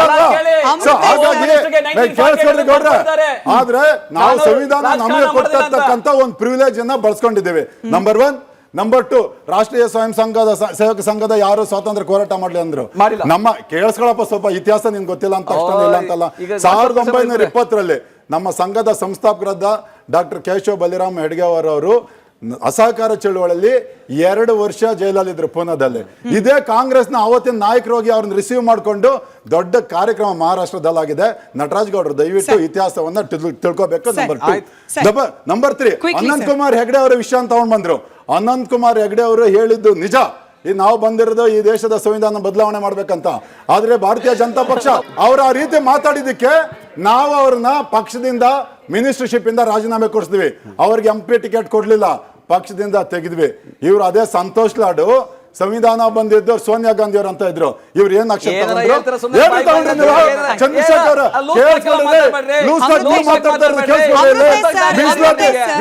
ಕೊಟ್ಟಿದ್ದು ಸೋನಿಯಾ ಗಾಂಧಿ ಅವರು ಅಂತ ಹೇಳಿದ್ರು, ಸಂತೋಷ್ ಲಾಡ್ ಅವರು. ಶ್ರೀನಿವಾಸ್ ಅವರು ಮಾತನಾಡುವಾಗ ಹೇಳಿದ್ರು, ಸಂಘ ಸಂಸ್ಥೆಗಳಿಗೆ, ಅದರಲ್ಲೂ ಈಗ ಸ್ವಯಂ ಸೇವಕರನ್ನ ಹೊಂದಿರತಕ್ಕಂಥ ಸಂಘಟನೆಗಳಿಗೆ ನೋಂದಣಿ ಮಾಡಿಸ್ಕೊಳ್ಳೋದು ಕಡ್ಡಾಯ ಅಲ್ಲ ಅನ್ನೋದು ನಮ್ಮ ನಿಯಮ ಇದೆ ಅಂತ ಹೇಳಿ. ಇದು ಹೌದಾ ಅನ್ನೋದು ಮೊದಲ ಪ್ರಶ್ನೆ ಸರ್. ಎರಡನೇದು, FCRA ತರುವ ಮೂಲಕ ಅಥವಾ ಇರೋದನ್ನ ಮತ್ತಷ್ಟು ಬಿಗಿಗೊಳಿಸುವ ಮೂಲಕ NGOಗಳು ಹಾಗೆ ಈ ರೀತಿಯ ಸಂಘ ಸಂಸ್ಥೆಗಳು ಕಡ್ಡಾಯವಾಗಿ ನೋಂದಣಿ ಮಾಡಿಕೊಳ್ಳೇಬೇಕು, ಅದಕ್ಕೆ ಬರ್ತಾ ಇರುವ ಪ್ರತಿಯೊಂದು ರೂಪಾಯಿನ ಲೆಕ್ಕ ಬೇಕು ಅಂತ ಕೇಳ್ತಾ ಇರುವ ಕೇಂದ್ರ ಸರ್ಕಾರ, RSS ಮಾತ್ರ ಇದಕ್ಕೆ ಹೊರತಾಗಿದೆ ಅನ್ನುವ BJPಯ ವಾದ. ಎರಡರಲ್ಲಿ ಯಾವುದನ್ನು ನಾವು ನಂಬಬೇಕು ಅಂತ? ನೋಡಿ, ಪ್ರಸ್ತುತ ಕಾನೂನಿನ ಬಗ್ಗೆ ಅರ್ಥ ಮಾಡ್ಕೊಂಡ್ರೆ ಸಾಕು. It is A common sense. ನಾನು ಹೇಳಬೇಕಾದ್ರೆ ಇಬ್ರಿಗೂ 3 ಜನಕ್ಕೂ ಕೈ ಮುಗಿದು ಕೇಳ್ಕೊತೀನಿ, ಸ್ವಲ್ಪ ನಿಧಾನವಾಗಿ ತಕ್ಷಣ ಜಂಪ್ ಆಗ್ದೇ ಒಂದು 2 ಮಾತುಗಳನ್ನ ಹೇಳಲಿಕ್ಕೆ ಅವಕಾಶ ಮಾಡಿಕೊಡಿ. ಇವತ್ತು ಏನು ನಾವು ನಮ್ಮ ಮಹಾಭಾರತದ ಡಿಬೇಟ್ ಇರದೆ ಸಾರ್ವಜನಿಕ ಸ್ಥಳದಲ್ಲಿ ಗೌರ್ಮೆಂಟ್ ಪರ್ಮಿಷನ್ ತೊಗೊಳ್ದೇ ಯಾವುದೇ ಫಂಕ್ಷನ್ಗಳು ಮಾಡಬೇಡಿ ಅಂತ. It is a common. ಮೊದಲೇ ಇದ್ದಂತಹ ಇದನ್ನು ಪುನಃ ನೀವು ಇವತ್ತು ಮಾಡ್ತಾ ಇದ್ದೀರಿ. ಇವತ್ತು ನಾನು ಫ್ರೀಡಮ್ ಪಾರ್ಕಲ್ಲಿ ನಾನು ಪ್ರೊಟೆಸ್ಟ್ ಮಾಡ್ತೀನಿ ಅಂದರೆ ಉಪ್ಪಾರಪೇಟೆ ಪೊಲೀಸ್ ಸ್ಟೇಷನ್ ನಾನು ಇದನ್ನು ಕೊಟ್ಟು ಪರ್ಮಿಷನ್ ತೊಗೋಬೇಕು. ಮೊದಲು ಇತ್ತು, ಈಗಲೂ ಬರ್ತಾ ಇದೆ. ಇದೇನು ದೊಡ್ಡ ಇದಲ್ಲ. ಆಮೇಲೆ ಬಂದುಬಿಟ್ಟಿದೆ ಅಂತ ಹೇಳ್ಬಿಟ್ಟು ಬರೀ RSSನ ಒಂದನ್ನೇ ಕೈ ತೋರಿಸೋಂಥದ್ದಲ್ಲ. ಹೌದು ಸ್ವಾಮಿ, ಹಲವಾರು ಮಾಸ್ಕ್ಗಳಲ್ಲಿ ರೋಡಲ್ಲಿ ನಮಾಜ್ ಮಾಡ್ತಿರಲ್ಲ, ನೀವು ಪರ್ಮಿಷನ್ ತೊಗೊಂಡ್ರಾ? ಬರುತ್ತೆ, ಈಗಲೂ ಬರುತ್ತೆ. ಒಂದು ಸಂಘ ಸಂಸ್ಥೆ ಅವ್ರು ಹೇಳಿದ್ದು ನಿಜ, ರಿಜಿಸ್ಟರ್ ಮಾಡ್ಬೋದು, ಮಾಡ್ದೇ ಇರ್ಬೋದು. ನಂದು ಮಧ್ಯದಲ್ಲಿ ಏನು ಹೇಳೋಕ್ಕೋಗ್ಬೇಡಿ. Registered organisation, unregistered organisation. National ಲೆವೆಲಲ್ಲಿ ಇಂಡಿಯನ್ ಸೊಸೈಟಿ ರಿಜಿಸ್ಟ್ರೇಷನ್ ಆ್ಯಕ್ಟ್ 1960 ಇದೆ. ಕರ್ನಾಟಕದಲ್ಲೂ ಸೊಸೈಟಿ ರಿಜಿಸ್ಟ್ರೇಷನ್ ಆ್ಯಕ್ಟ್ ಇದೆ. ನಿಮ್ಗೆ ಭಾಳ ಸುಲಭ ಅಂದರೆ ಒಕ್ಲಿಗ್ ಸಂಘ ಇರ್ಬೋದು, ಲಿಂಗಾಯತರ ಸಂಘ ಇರ್ಬೋದು, ಕುರುಬರ ಸಂಘ ಇರ್ಬೋದು, ಎಲ್ಲವರು ಸೊಸೈಟೀಸ್ ರಿಜಿಸ್ಟ್ರೇಷನ್ ಆ್ಯಕ್ಟಲ್ಲಿ ಆಗಿದೆ. ಯಾವುದೇ ಬೇಕಾದ್ರೆ ತೊಗೊಳ್ಳಿ ನೀವು, ಎಲ್ಲ ಎಜುಕೇಷನ್ ಇಷ್ಟು ಸೊಸೈಟೀಸ್ ರಿಜಿಸ್ಟ್ರೇಷನ್ ಆ್ಯಕ್ಟಲ್ಲಿ. ಅದಕ್ಕೊಬ್ಬ ಅಧಿಕಾರಿ ಇದ್ದಾನೆ. ನೀವು ಮಾಡಲಿಲ್ಲ ಅಂದರೆ ಆ ಅಧಿಕಾರಿ ಕಡೆಯಿಂದ ಒಂದು ನೋಟಿಸ್ ಕೊಡ್ರಿ. ಎರಡನೇದು, ನನಗೆ ಇವರು ಒಂದು ಗುರು ಪೂರ್ಣಿಮೆದೆ ಹೇಳಿದರು, ಎಸ್ ನನ್ನ ಮನೆಯಲ್ಲೇ ನಾನು ಪೂಜೆ ಮಾಡ್ತೀನಿ, ಗುರುಗಳಿಗೆ ಬಗ್ಗೆ ಯಾರ್ಯಾರಿಗೆ ಭಕ್ತಿ ಇದೆ ನಾನು ಒಂದು 10 ಜನ ಕರಿತೀನಿ, ಬರ್ತಾರೆ, ನಮಸ್ಕಾರ ಮಾಡ್ತಾರೆ, ಒಂದು ಕಾಣಿಕೆ ಡಬ್ಬಿ ಇಟ್ಟಿರ್ತೀರಿ, ಅಲ್ಲಿ ಹಾಕಿ ಹೋಗ್ತಾರೆ. ಅದಕ್ಕೆ ಅಕೌಂಟ್ ಕೊಡಿ ಅಂತ ಕೇಳ್ತೀರಾ ಸರ್ಕಾರದವರು? ಒಂದನೇ ಕ್ವಶನ್. ಇವತ್ತು ನಿಮಗೆ ಇದರಲ್ಲಿ ದಾರಿ ಮಾಡಿಕೊಟ್ಟೆ ಅಂದರೆ ನಾಳೆ ನಾನು ಈಗ ನಾಳೆ ನಾಡು ನೆಕ್ಸ್ಟ್ ವೀಕಲ್ಲಿ ಬರ್ತೇವೆ ವರಮಹಾಲಕ್ಷ್ಮಿ, ನಮ್ಮ ಮನೆ ಏರಿಯಾದವ್ರನ್ನೆಲ್ಲ ಕರೆದು ನಾನು ಪೂಜೆ ಮಾಡಿಸಿರ್ತೀರಿ, ಅವರು ಒಂದಷ್ಟು 10 ರೂಪಾಯಿ 100 ರೂಪಾಯಿ 50 ರೂಪಾಯಿ ಹಾಕಿ ಹೋಗ್ತಾರೆ. ಅಲ್ಲೊಬ್ಬ ಅಧಿಕಾರಿ ಬಂದು ನಿಮ್ಮ ಮನೇಲಿ ಎಷ್ಟು ಕಲೆಕ್ಷನ್ ಆಯಿತು? ನಾಚಿಕೆ ಆಗಬೇಕು. ಇನ್ನು ಮುಂದಕ್ಕೆ ಹೋಗಿ ಸತ್ಯನಾರಾಯಣ ಪೂಜೆ ಮಾಡ್ತೀನಿ ನಾನು ನಮ್ಮ ಮನೆ. ಅದಕ್ಕೆ ಸಂಬಂಧ ಇಲ್ಲ. ನೀವು ನಿಮಗೆ RSS ಏನೋ ಎಲ್ಲ ಸೇರ್ಕೊಂಡು ಒಂದೇ ಸರಿ ಇದಂತಲ್ಲ, ಅವರವರ ಶಾಖೆಗಳಲ್ಲಿ ಮಾಡಿದ್ದಾರೆ. ಹೌದಪ್ಪ, ನಿಮಗೊಬ್ಬ ಅಧಿಕಾರಿ ಇದ್ದಾನೆ, ಆದರೆ ಸುಮ್ಮನೆ ಬೊಗಳೆ ಹೊಡ್ಕೊಂಡು ನೀವು ರಿಜಿಸ್ಟರ್ ಮಾಡಿದ್ದೀರಾ, ರಿಜಿಸ್ಟರ್ ಮಾಡಿ, ನಿಮ್ಗೊಬ್ಬ ಅಧಿಕಾರಿ ಇದ್ದಾನಲ್ರಿ, ಅವ್ನ ಕಡೆ ನೋಟಿಸ್ ಕೊಡ್ಸ್ರಿ. ಕಾನೂನುಬದ್ಧವಾಗಿ ನಾನು ಅದಕ್ಕೆ ಹೇಳ್ತಾ ಇರೋದು. ಇವತ್ತವ್ರಿಗೆ ಕಾನೂನುಬದ್ಧವಾಗಿ ಹೇಳಿಲ್ಲ, ನೀವು ಪದ ಪ್ರಯೋಗಗಳನ್ನ ಬಹಳ ಚೆನ್ನಾಗಿ ಸ್ವೀಟಾಗಿ ಹೇಳ್ತೀರಿ, ಅಷ್ಟೇ ಕಹಿಯಾಗಿ ಇರ್ತದೆ. ಇವತ್ತಿನ ನಿಮ್ಮ ಈ ಆಳ್ವಿಕೆ ಹೇಗಿದೆ ಅಂದರೆ, ನೀವು ತಂದಂಥ ಇವತ್ತಿನ ಕಾನೂನನ್ನ ನಾನು ಭಾಳ ಚೆನ್ನಾಗಿ ಹೇಳ್ತೀನಿ. ಮೂಢನಂಬಿಕೆಗಳ ವಿರುದ್ಧದ ಕಾನೂನು ಏನು ತರುವಾಗ ಎಲ್ಲರೂ ಹಾರಾಡ್ಬಿಟ್ರು. ನಮ್ಮ ಕೇಸರಿ ಅವರು ಅದು ಬಂದುಬಿಟ್ರೆ ನಮ್ಮದು ಹಾಗೆ ಹೀಗೆ ಅಂದರು. ಅದು ಬಂದೇ ಬಂತು. ಏನಾದರೂ ಇವತ್ತು ಜ್ಯೋತಿಷಿಗಳ ಬಗ್ಗೆ, ಅವ್ರ ಬಗ್ಗೆ, ಇವ್ರ ಬಗ್ಗೆ, ಮೂಢನಂಬಿಕೆಗಳ ಬಗ್ಗೆ ಎಷ್ಟು ರಿಜಿಸ್ಟರ್ ಆಗಿದೆ ಕೇಸ್ ಹೇಳಿ? ಅದಿಲ್ಲ. ಗೋಹತ್ಯೆನ ನಿಷೇಧ ಅವ್ರು ತಂದಿದ್ರು, ಅದಕ್ಕೊಂದು ಚೂರು ಬಿಡಿದು ಸ್ವಲ್ಪ ಏನೋ ರಿಲೀಸ್ ಮಾಡಿ ಇದೊಂದು ಮಾಡಿದ್ರು, ಆದರೂ ಅದು ನಡೀತಾನೇ ಇದೆ. ಗುಟ್ಕಾ ಬ್ಯಾನ್ ಅಂತ ತಂದ್ರಲ್ಲ ಸ್ವಾಮಿ ನಿನ್ನೆ ಮೊನ್ನೆ, ಇವತ್ತಾಗಲೇ ಹಿಂದಕ್ಕೆ ತಗೊಂಡ್ರಲ್ರಿ. ನಾಚಿಕೆಲ್ಲ ಅಂದ್ರೆ ಇವತ್ತು ನನಗೆ ಯಾಕೆ ಜ್ಞಾಪಕ ಅಲ್ಲೆಲ್ಲ ಹೇಳ್ತೀನಿ ರೀ. ಇವತ್ತಿನ ತಿರುಪತಿಯಲ್ಲಿ ಸರ್ಕಾರದ ಒಬ್ಬ ಅಧಿಕಾರಿಗೆ ಅಷ್ಟೇನೆ ಅಂದರೆ ನಮ್ಮ ಮುಖ್ಯಮಂತ್ರಿಗಳು ಇನ್ನೊಂದು ಎಲ್ಲರಿಗೂ ಕೊಡ್ಬೇಕ್ರಿ. ನಾಳೆ ಅವ್ನು ಶಿರಸದಾರ್ ಬರ್ತಾನೆ, ಅವನಿಗೆ ಕೊಡ್ಬೇಕು, MLA ಮಕ್ಕಳು ಬರ್ತಾರೆ, ಎಲ್ಲರಿಗೂ ಕೊಡಬೇಕು ಅಂತ ಮಾಡಿದ್ದು. ಇವತ್ತು ನಡೆಸ್ತಾ ಇರುವಂಥ ಸರ್ಕಾರ, ಅಲ್ಲೆಲ್ಲೊಬ್ಬ ಡೆಲ್ಲಿಲೊಬ್ಬ ತುಘಲಕ್ ಅಂತ ಒಬ್ಬ ರಾಜ ಇದ್ದ, ಅವನು ಒಳ್ಳೆ ಕೆಲಸಕ್ಕೆ ಇದಾಗ್ಲಿಲ್ಲ. ಅಲ್ಲ, ಮೋದಿ ಬಗ್ಗೆ ಮಾಡಿದಂತಹ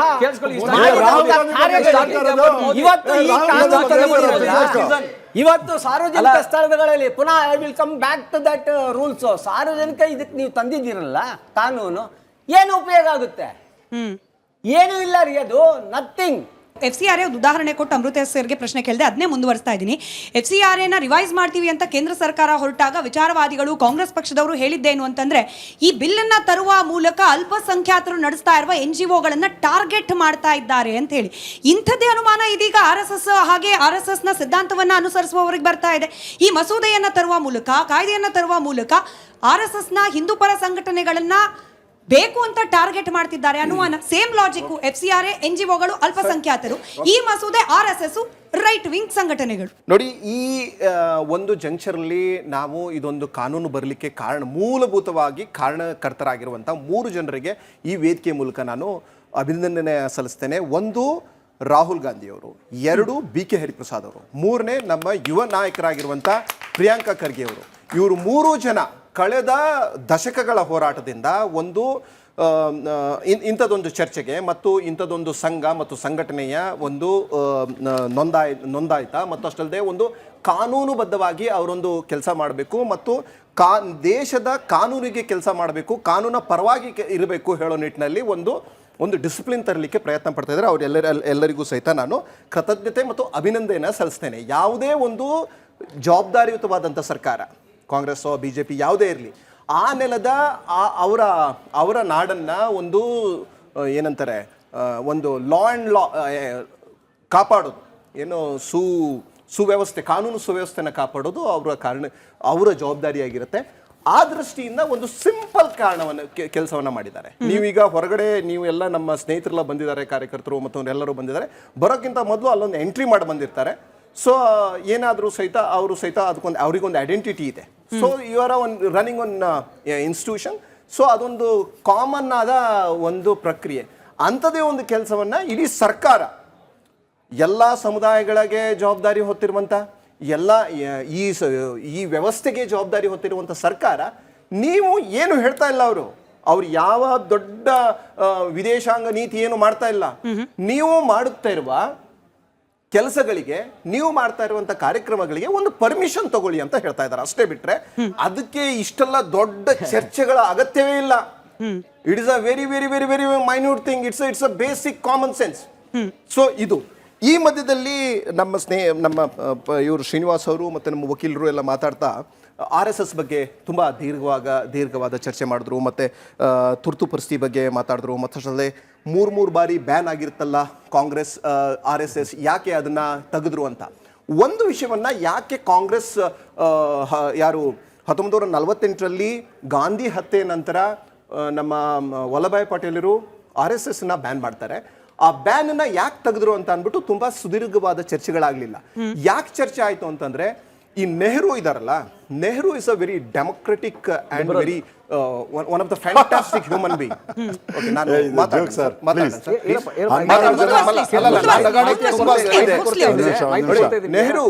Nehru thought process it's very democratic and is a inclusive man.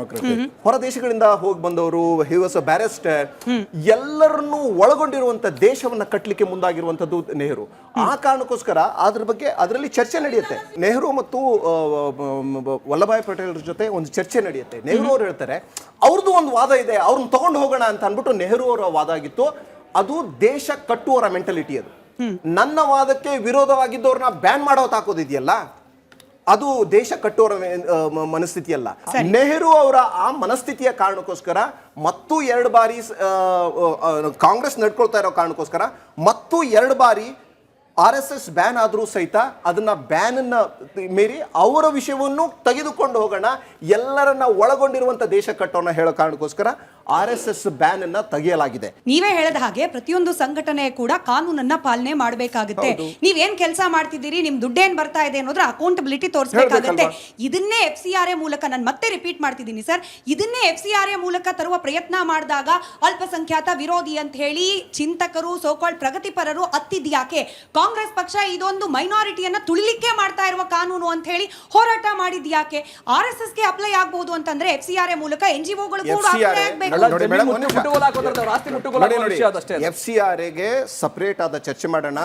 ನಾನು ನಿಮ್ಗೆ ಇವಾಗ ಗುರು ಕಾಣಿಕೆಯ ಬಗ್ಗೆ ಬರ್ತೇನೆ.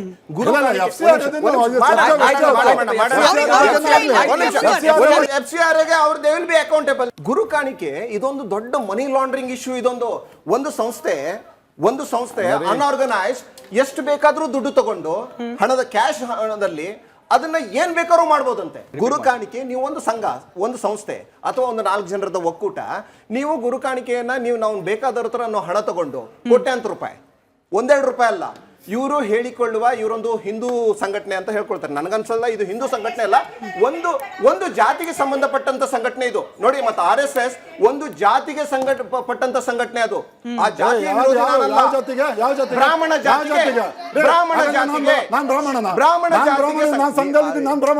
ನೀವು ಇದೆಲ್ಲ ಗೊತ್ತಿಲ್ಲ. ಎಲ್ಲಿದ್ದೀರಾ? ಯಾವ ಸಂಘಟನೆ?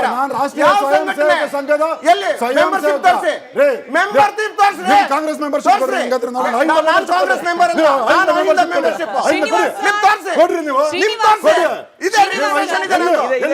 ಇದು ಜಾತಿಗೆ ಸೀಮಿತವಾದ, ಒಂದು ಧರ್ಮಕ್ಕೆ ಸೀಮಿತವಾದ ಒಂದು ಐಡಿಯಾಲಜಿಯನ್ನೇ ಸ್ಥಾಪಿಸ್ಲಿಕ್ಕೆ ಹೊರಟಿರುವ ಸಂಘಟನೆ ಅಂತಂದಾಗ ಇದು ಸಂವಿಧಾನಕ್ಕೆ ವಿರುದ್ಧವಾಗಿದ್ದು ಹೌದಾ ಇಲ್ಲ? ನೀವು ಉತ್ತರ ಕೊಡಿ. 2ನೇದು ಸರ್, ಬಹಳ ಮುಖ್ಯವಾಗಿ ಈ ದೇಣಿಗೆ ವಿಚಾರ ಬಂದಾಗ ನೀವಂತೀರಿ ಗುರು ಕಾಣಿಕೆ ಅಂತ ಹೇಳಿ ಭಕ್ತಿಯಿಂದ ಸಮರ್ಪಣೆ ಮಾಡ್ತಾರೆ. ಸರ್, ಇಂಗ್ಲೆಂಡ್ ಇಂದ ಅಮೆರಿಕಾದಿಂದ ಕೂಡ ದೇಣಿಗೆ ಬರ್ತಾ ಇದೆ RSSಗೆ ಅಂತ ಅಂದಾಗ ಅದು ಕೂಡ ವಿದೇಶಿ ಹಣ ಆಗುತ್ತೆ. ಅಲ್ಲಿರೋರು ಭಾರತೀಯರೇ ಆಗ್ಬೋದು, ಬೇರೆ ದೇಶದಿಂದ ನಮ್ಮ ದೇಶಕ್ಕೆ ಬರ್ತಿದೆ ಅಂತ ಅಂದಾಗ ಅಲ್ಲೂ ಕೂಡ ಅಕೌಂಟಬಿಲಿಟಿ ಬೇಕಾಗುತ್ತೆ. ಇದನ್ನು ಒಪ್ಕೊಳ್ಬೇಕು. ಖಂಡಿತವಾಗ್ಲೂ ಮೇಡಮ್, ಇಲ್ಲ ಅಂತಲ್ಲ. ನೋಡಿ, ಲೋಹಿತ್ 2 ಪ್ರಮುಖ ವಿಚಾರಗಳು ಹೇಳಿದ್ದಾರೆ. ನೆಹರು ಒಬ್ಬ ಡೆಮಾಕ್ರೆಟಿಕ್ ಅಂತ ನಿಮಗೂ ಗೊತ್ತು, ಅವ್ರಿಗೂ ಗೊತ್ತು, ನಟರಾಜ್ ಗೌಡ್ರಿಗೆ ಗೊತ್ತು, ನಮ್ಮ ಅಮೃತೇಶ್ವರ್ಗೆ ಗೊತ್ತು. 1948ರಲ್ಲಿ ಪ್ರಧಾನಮಂತ್ರಿ ಆಗಬೇಕಾದ್ರೆ ರಾಜ್ಯದಲ್ಲಿ 14 ಸ್ಟೇಟ್ಗಳಲ್ಲಿ ಗಾಂಧಿ 14 ಜನ ಇದ್ದರು PCC ಅಧ್ಯಕ್ಷರುಗಳು. ನೆಹರು ಮತ್ತು ಇನ್ನೊಬ್ಬರು ಒಂದು ಕಡೆಗೆ 2 ಒಟ್ಟಿದ್ದು ಯಾರು ಪ್ರಧಾನಮಂತ್ರಿ ಆಗಬೇಕಂತ. ಇಬ್ರೆ 12 ಜನ ಒಂದ್ ನಿಮಿಷ ಕೇಳಿಸ್ಕೊಡ್ರಿ. ಈಗ ನೀವು 12 ಜನ ಈಗ ನೀವು ಕೇಳಿಸ್ಕೊಳ್ಳಿ. 12 ಜನ ನಟರಾಜ್ ಗೌಡ್ರು ಇದ್ದಾರೆ, ಸರ್ದಾರ್ object ವಲ್ಲಭಾಯ್ ಮಾಡ್ತಾರೆ. ಪಟೇಲ್ ನಟರಾಜ್ ಗೌಡ್ರು object ಇದ್ರು. ಮಾಡ್ತಾರೆ. ಕೇಳಿಸ್ಕೊಳ್ಳಿ. ಅಲ್ಲಲ್ಲ ಇವ್ರು ಹೇಳಿದ್ರೆ ಸತ್ಯ, ನಾವ್ ಹೇಳಿದ್ರೆ ಸುಳ್ಳು. 14 ಜನ PCC ಪ್ರೆಸಿಡೆಂಟ್ಗಳ ಪರವಾಗಿ, 12 ಜನ ಸರ್ದಾರ್ ವಲ್ಲಭಾಯ್ ಪಟೇಲ್ ಅವರು ಪ್ರಧಾನ ಮಂತ್ರಿ ಆಗ್ಲಿ ಅಂತ ಹೇಳಿದ್ರು. ನೆಹರು ಮತ್ತೆ ಇನ್ನೊಬ್ರು ಮಾತ್ರ ನೆಹರು ಆಗ್ಲಿ ಅಂದ್ರು. ನೆಹರು ಗಾಂಧಿ ಅವ್ರು ಹೇಳಿದ್ರು ಆಗ್ಲಿ ಬಿಡಪ್ಪ ಅಂತ. ನೆಹರು ಅವ್ರು ಏನ್ ಹೇಳಿದ್ರು ಗೊತ್ತಾ, ಅವ್ರೇನಾದ್ರು ಪ್ರಧಾನಮಂತ್ರಿ ಆಗಿ ನಾನು ಆಗ್ಲಿಲ್ಲ ಅಂದ್ರೆ ಹೊಡೆದು ಬಿಡ್ತೀನಿ ಕಾಂಗ್ರೆಸ್ ಪಕ್ಷದ ಅಂತ ಹೇಳಿದ್ರು. ಸರ್, ವಿಷಯ ಅವ್ರು ಹೆಂಗೆ ಇರೋದು ಡೆಮೋಕ್ರೆಟಿಕ್ RSS ಆಗ್ತಾರೆ? ವಿಷಯ ಅವರು ಡೆಮೋಕ್ರೆಟಿಕ್ ವಿರೋಧಿ. Number RSS 1. ವಿಷಯಕ್ಕೆ ಬನ್ನಿ ನಂಬರ್ ಸರ್. 2 RSS ವಿಷಯ. ಕೇಳಿಸ್ಕೊಳ್ಳಿ, ಅದು ಇಂಪಾರ್ಟೆಂಟ್ ಮೇಡಮ್. ಅವರು ಏನ್ ಹೇಳಿದ್ರು ಗೊತ್ತಾ, ನೆಹರು ಅವರು, ಐ ವಿಲ್ ಕ್ರಶ್ RSS ಅಂತ ಹೇಳಿ ಆಕಾಶವಾಣಿಯಲ್ಲಿ ರಾಷ್ಟ್ರವನ್ನ ಉದ್ದೇಶಿಸಿ ಮಾಡುವಾಗ ಮಾತಾಡಿದ್ರು. ಏನ್ ಕ್ರಶ್ ಮಾಡಕ್ಕಾಯ್ತು? ಏನ್ ಕ್ರಶ್ ಮಾಡಕ್ಕಾಯ್ತು ಹೇಳಿ? ಒಂದ್ ನಿಮಿಷ ಇರಿ. ಇವ್ರು ಡೆಮೋಕ್ರೆಟಿಕ್, ಕ್ರಶ್ ಮಾಡೋದು ಡೆಮೋಕ್ರೆಟಿಕ್. ನಂಬರ್ 2. ನಂಬರ್ 3, ಈಗ ಇವರು ಏನು PM ಇದು ಮನಿ ಲಾಂಡ್ರಿಂಗ್ ಅಂತ ಹೇಳಿದ್ರು. 1925ರಲ್ಲಿ ರಾಷ್ಟ್ರೀಯ ಸ್ವಯಂ ಸೇವಕ ಸಂಘ ಹುಟ್ಟಿತು. 1948ರಿಂದ 55 ವರ್ಷ ಈ ದೇಶವನ್ನು ಆಳಿದ ಯಾರು? ಕಾಂಗ್ರೆಸ್ ಪಕ್ಷ. ಆವತ್ತೂ ಗುರು ಕಾಣಿಕೆ ಇತ್ತು, ಇವತ್ತು ಗುರು ಕಾಣಿಕೆ ಅದು, ನಮ್ಮ ಗುರು ಪೂಜೆ ನಡೀತಾ ಇದೆ. 55 ವರ್ಷ ರಾಷ್ಟ್ರ ಆಳಿದಂಥ ಕಾಂಗ್ರೆಸ್ ಪಕ್ಷ ಎಷ್ಟು ಮನಿ ಲಾಂಡ್ರಿಂಗ್ ಕೇಸ್ಗಳನ್ನ ಅಥವಾ ಎಷ್ಟು FCRA ವೈಲೇಷನ್ ಕೇಸ್ಗಳನ್ನ ರಾಷ್ಟ್ರೀಯ ಸ್ವಯಂ ಸೇವಕ ಸಂಘದ ಮೇಲೆ ಹಾಕ್ತು? 0. ಅಂದ್ರೆ we are accountable. RSS accountability ಇಟ್ಕೊಂಡಿದೆ, ಕೊಟ್ಟವ್ರಿಗೆ ಲೆಕ್ಕ ಕೊಡ್ತಾ ಇದೆ. ಅದೆಷ್ಟೇ ಬಂದಿರಲಿ ಲೆಕ್ಕ ಕೊಟ್ಟಿರೋದ್ರಿಂದ ಹಾಗಾಗಿ 1994ರಲ್ಲಿ ಪಾಟ್ನಾ ಹೈಕೋರ್ಟ್ ಇನ್ಕಮ್ ಟ್ಯಾಕ್ಸ್ ಕೇಸ್ನ RSS ಪರವಾಗಾಯಿತು. ಇನ್ಕಮ್ ಟ್ಯಾಕ್ಸ್ನವ್ರು ಏನೂ ಮಾಡೋಕ್ಕಾಗಲಿಲ್ಲ. ಹಾಗಾಗಿ ಇದು ಅಪ್ರಸ್ತುತವಾದಂಥ ಒಂದು ಚರ್ಚೆ. ನಾನು ಒಬ್ಬ ದಲಿತ, 25 ವರ್ಷದಿಂದ ಸಂಘದ ಸ್ವಯಂ ಸೇವಕ. ಇವ್ರಾಗಿ ಇದನ್ನ ಜಾತಿ ಒಂದು ಸಂಘಟನೆ ಅಂತ ಹೇಳ್ತಾರೆ. ಅನೇಕ ಜನರು ನಮ್ಮಂತವರು ಕೇಳಿಸ್ಕೊಡ್ರಿ. ನಟರಾಜ್ ಗೌಡ್ರೆ, ಪ್ರಿಯಾಂಕ್ ಖರ್ಗೆ ಅವರ ವಿಚಾರಕ್ಕೆ ಸಂಬಂಧಪಟ್ಟಂತೆ ಬಿಜೆಪಿಗರ ಆರೋಪ ಏನಿದೆ ಅಂತಂದ್ರೆ ಅವರು ವೈಯಕ್ತಿಕವಾಗಿ ಜಿದ್ದು ಸಾಧಿಸ್ತಾ ಇದ್ದಾರೆ. ಯಾವಾಗೆಲ್ಲ RSS ವಿಚಾರವಾಗಿ ಪ್ರಿಯಾಂಕ್ ಖರ್ಗೆ ಅವರು ಮಾತನಾಡ್ತಾರೆ, ಕ್ರಮ ಕೈಗೊಳ್ಳೋ ಪ್ರಯತ್ನ ಮಾಡ್ತಾರೆ, ಆಗ ಅವ್ರಿಗೆ ನ್ಯಾಷನಲ್ ಲೆವೆಲ್ ಅಲ್ಲಿ ಲೈಮ್ ಲೈಟ್ ಸಿಗುತ್ತೆ, ಕಾಂಗ್ರೆಸ್ ಪಕ್ಷದ ಹೈಕಮಾಂಡ್ ಖುಷಿ ಆಗುತ್ತೆ. ಹೀಗಾಗಿ ತಮಗ್ ಬೇಕಾಗಿರುವ ಸ್ಥಾನಮಾನವನ್ನ ಸಂಪಾದನೆ ಮಾಡ್ಕೊಳ್ಳಿಕ್ಕೆ RSS ಜಪ ಮಾಡ್ತಾರೆ ಅನ್ನೋ ಆರೋಪ. ನೋಡಿ, ಮಾನ್ಯ ಪ್ರಿಯಾಂಕ್ ಖರ್ಗೆ ಅವರು ನನಗನ್ಸುತ್ತೆ ಆ ಥರ ಜಿದ್ದು ಮಾಡೋಕ್ಕೆ ಹೋಗಲ್ಲ. ಯಾಕಂದರೆ ಅವರು ಲಾ ಅಬೈಡಿಂಗ್ ಸಿಟಿಸನ್, ರಾಜ್ಯದ ಗೃಹ ಮಂತ್ರಿ, ಜವಾಬ್ದಾರಿಯುತ ಜನಪ್ರತಿನಿಧಿ. ರಾಜ್ಯ ಸುಭಿಕ್ಷವಾಗಿರಬೇಕು, ಸರ್ವಜನಾಂಗದ ಶಾಂತಿಯ ತೋಟ ಆ ಥರನೇ ಇರಬೇಕು. ಇಲ್ಲಿನ ಕಾನೂನು ಎಲ್ಲರೂ ಪಾಲಿಸಬೇಕು, ಕಾನೂನಿಗೆ ಎಲ್ಲರೂ ತಲೆಬಾಗಬೇಕು, ಕಾನೂನು ಮತ್ತು ಸಂವಿಧಾನಕ್ಕೆ ದೊಡ್ಡವರು ಯಾರೂ ಇಲ್ಲ ಈ ದೇಶದಲ್ಲಿ ಅಂತ ನಂಬಿರ್ತಕ್ಕಂತಹ ಪ್ರಿಯಾಂಕ್ ಖರ್ಗೆ ಅವರು ಏನು ಮಾಡ್ತಾ ಇದ್ದಾರೆ? ಒಂದು ವಿಷಯ ಹೇಳ್ತೀನಿ. ಕಲಬುರಗಿನಲ್ಲಿ ಒಂದು ಪಥಸಂಚಲನ, RSS ಪಥಸಂಚಲನ ಮಾಡಬೇಕು ಅಂತಿದ್ರು. ಸೇಮ್ ಡೇಟಲ್ಲಿ ಭೀಮ್ ಆರ್ಮಿಯವರು ಪಥಸಂಚಲನ ಮಾಡಬೇಕು ಅಂತಿದ್ರು. ಅದಲ್ಲದೆ ಇನ್ನೊಂದು ಯಾವುದೋ ಒಂದು ದಳ ಅಂತ ಅನ್ನೋರು, ಅದು ಬಸವ ದಳನೋ ಅಥವಾ ಇನ್ನೊಂದು, ಅವರು ಕೂಡ ಪಥಸಂಚಲನ ಮಾಡಬೇಕು. ಸೇಮ್ ಡೇ, ಸೇಮ್ ಸಮಯ, ಸೇಮ್ ಜಾಗ. ಅವಾಗ ಹೇಳಿದ್ರು, ನೋಡಪ್ಪ, ಯಾರ್ಯಾರು ರಿಜಿಸ್ಟರ್ಡ್ ಖಾತೆ ತೊಗೊಂಬಂದು ನಿಮ್ಮ ಅರ್ಜಿ ತೊಗೊಂಬನ್ನಿ, ಅರ್ಜಿ ತೊಗೊಂಡು ಬಂದು ನೀವು ಅಪ್ಲೈ ಮಾಡಿ ತಗೊಳ್ಳಿ. ಒಂದೇ ಸಮಯದಲ್ಲಿ 3 ಜನ ಇಲ್ಲ ನಾವು RSS ಮಾಡಲೇಬೇಕು, RSS ಬ್ಯಾನ್ ಮಾಡ್ತಾ ಇದ್ದಾರೆ.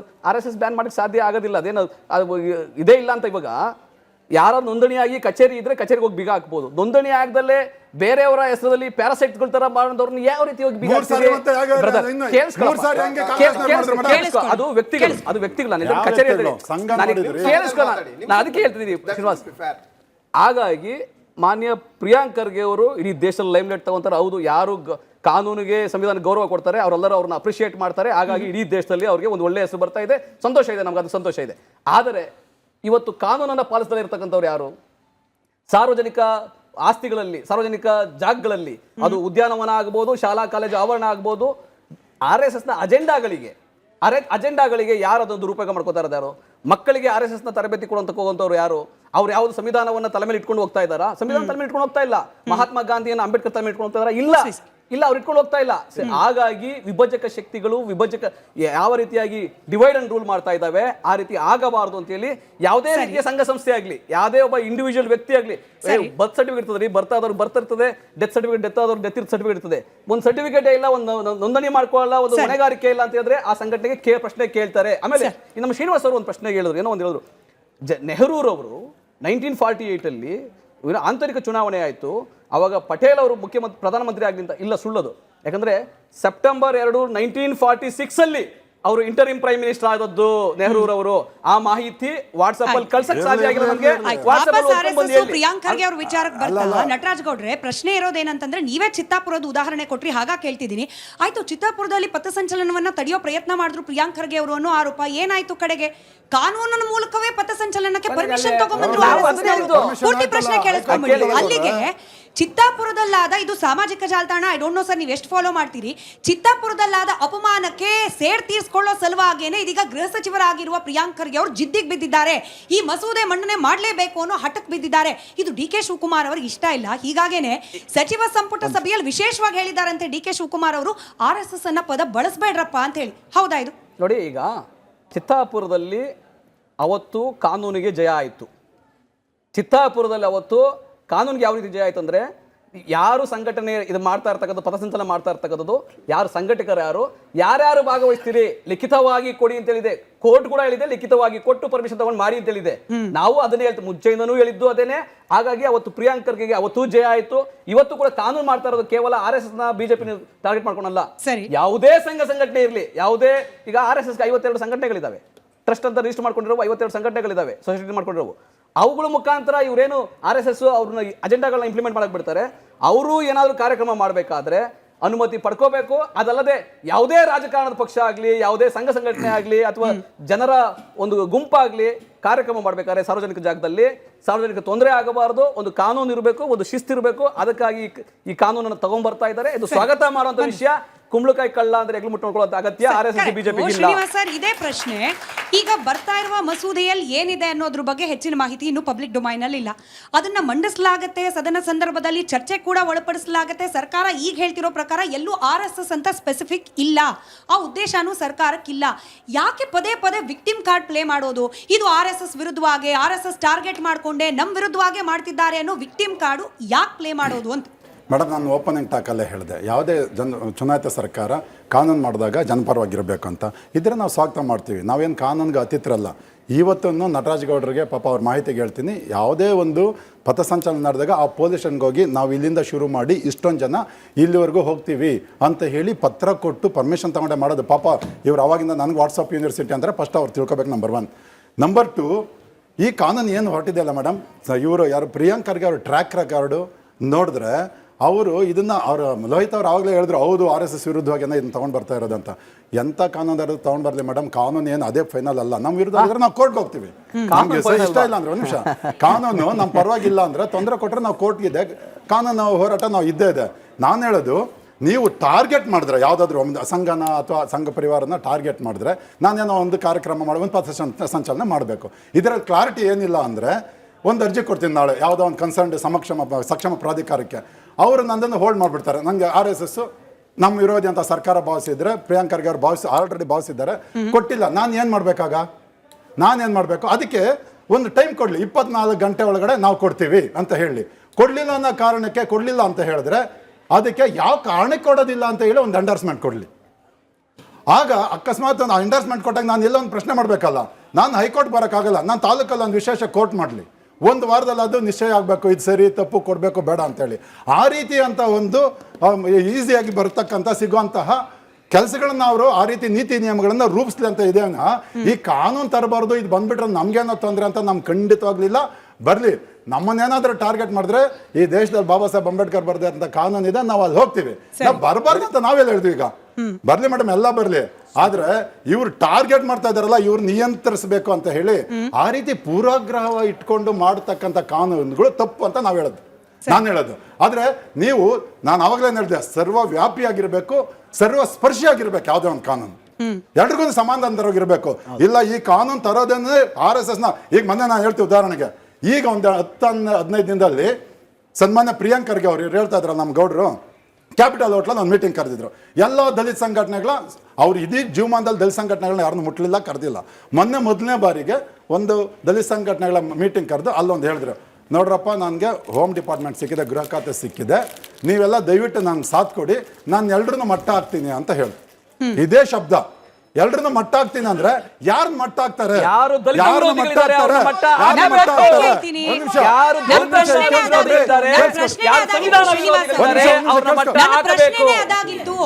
ಅಲ್ಲಿ ಯಾರನ್ನ ಅಂತ ಅವರೇ ಹೇಳಿದಾಗ ನಮ್ಮನ್ನೇ ಅಂತ ಹೇಳಿ ನೀವು ಹೆಂಗ್ ಅನ್ಕೊಳ್ತಿದ್ದೀರಿ?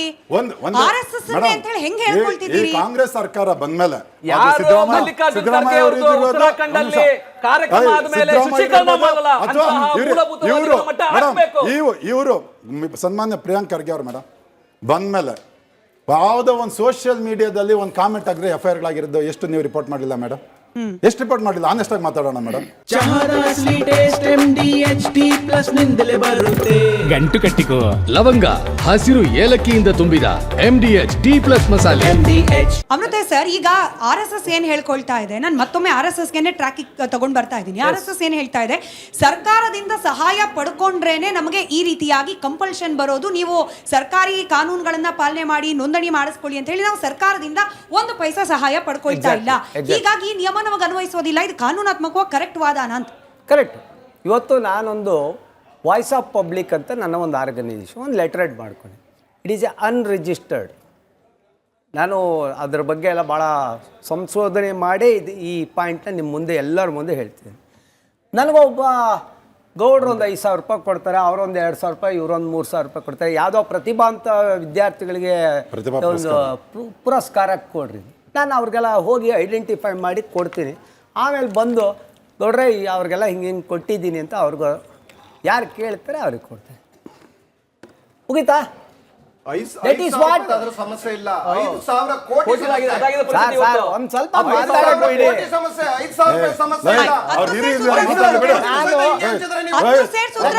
ಕೇಳಿಸ್ಕೊಳ್ಳೋಣ. ಇವತ್ತು ನಿಮಗೆ ಎಲ್ಲ ಪಕ್ಷಗಳು ಕೆಲವೊಂದಷ್ಟು ಜನ ಬಟ್ಟಂಗಿಗಳಿರ್ತಾರೆ.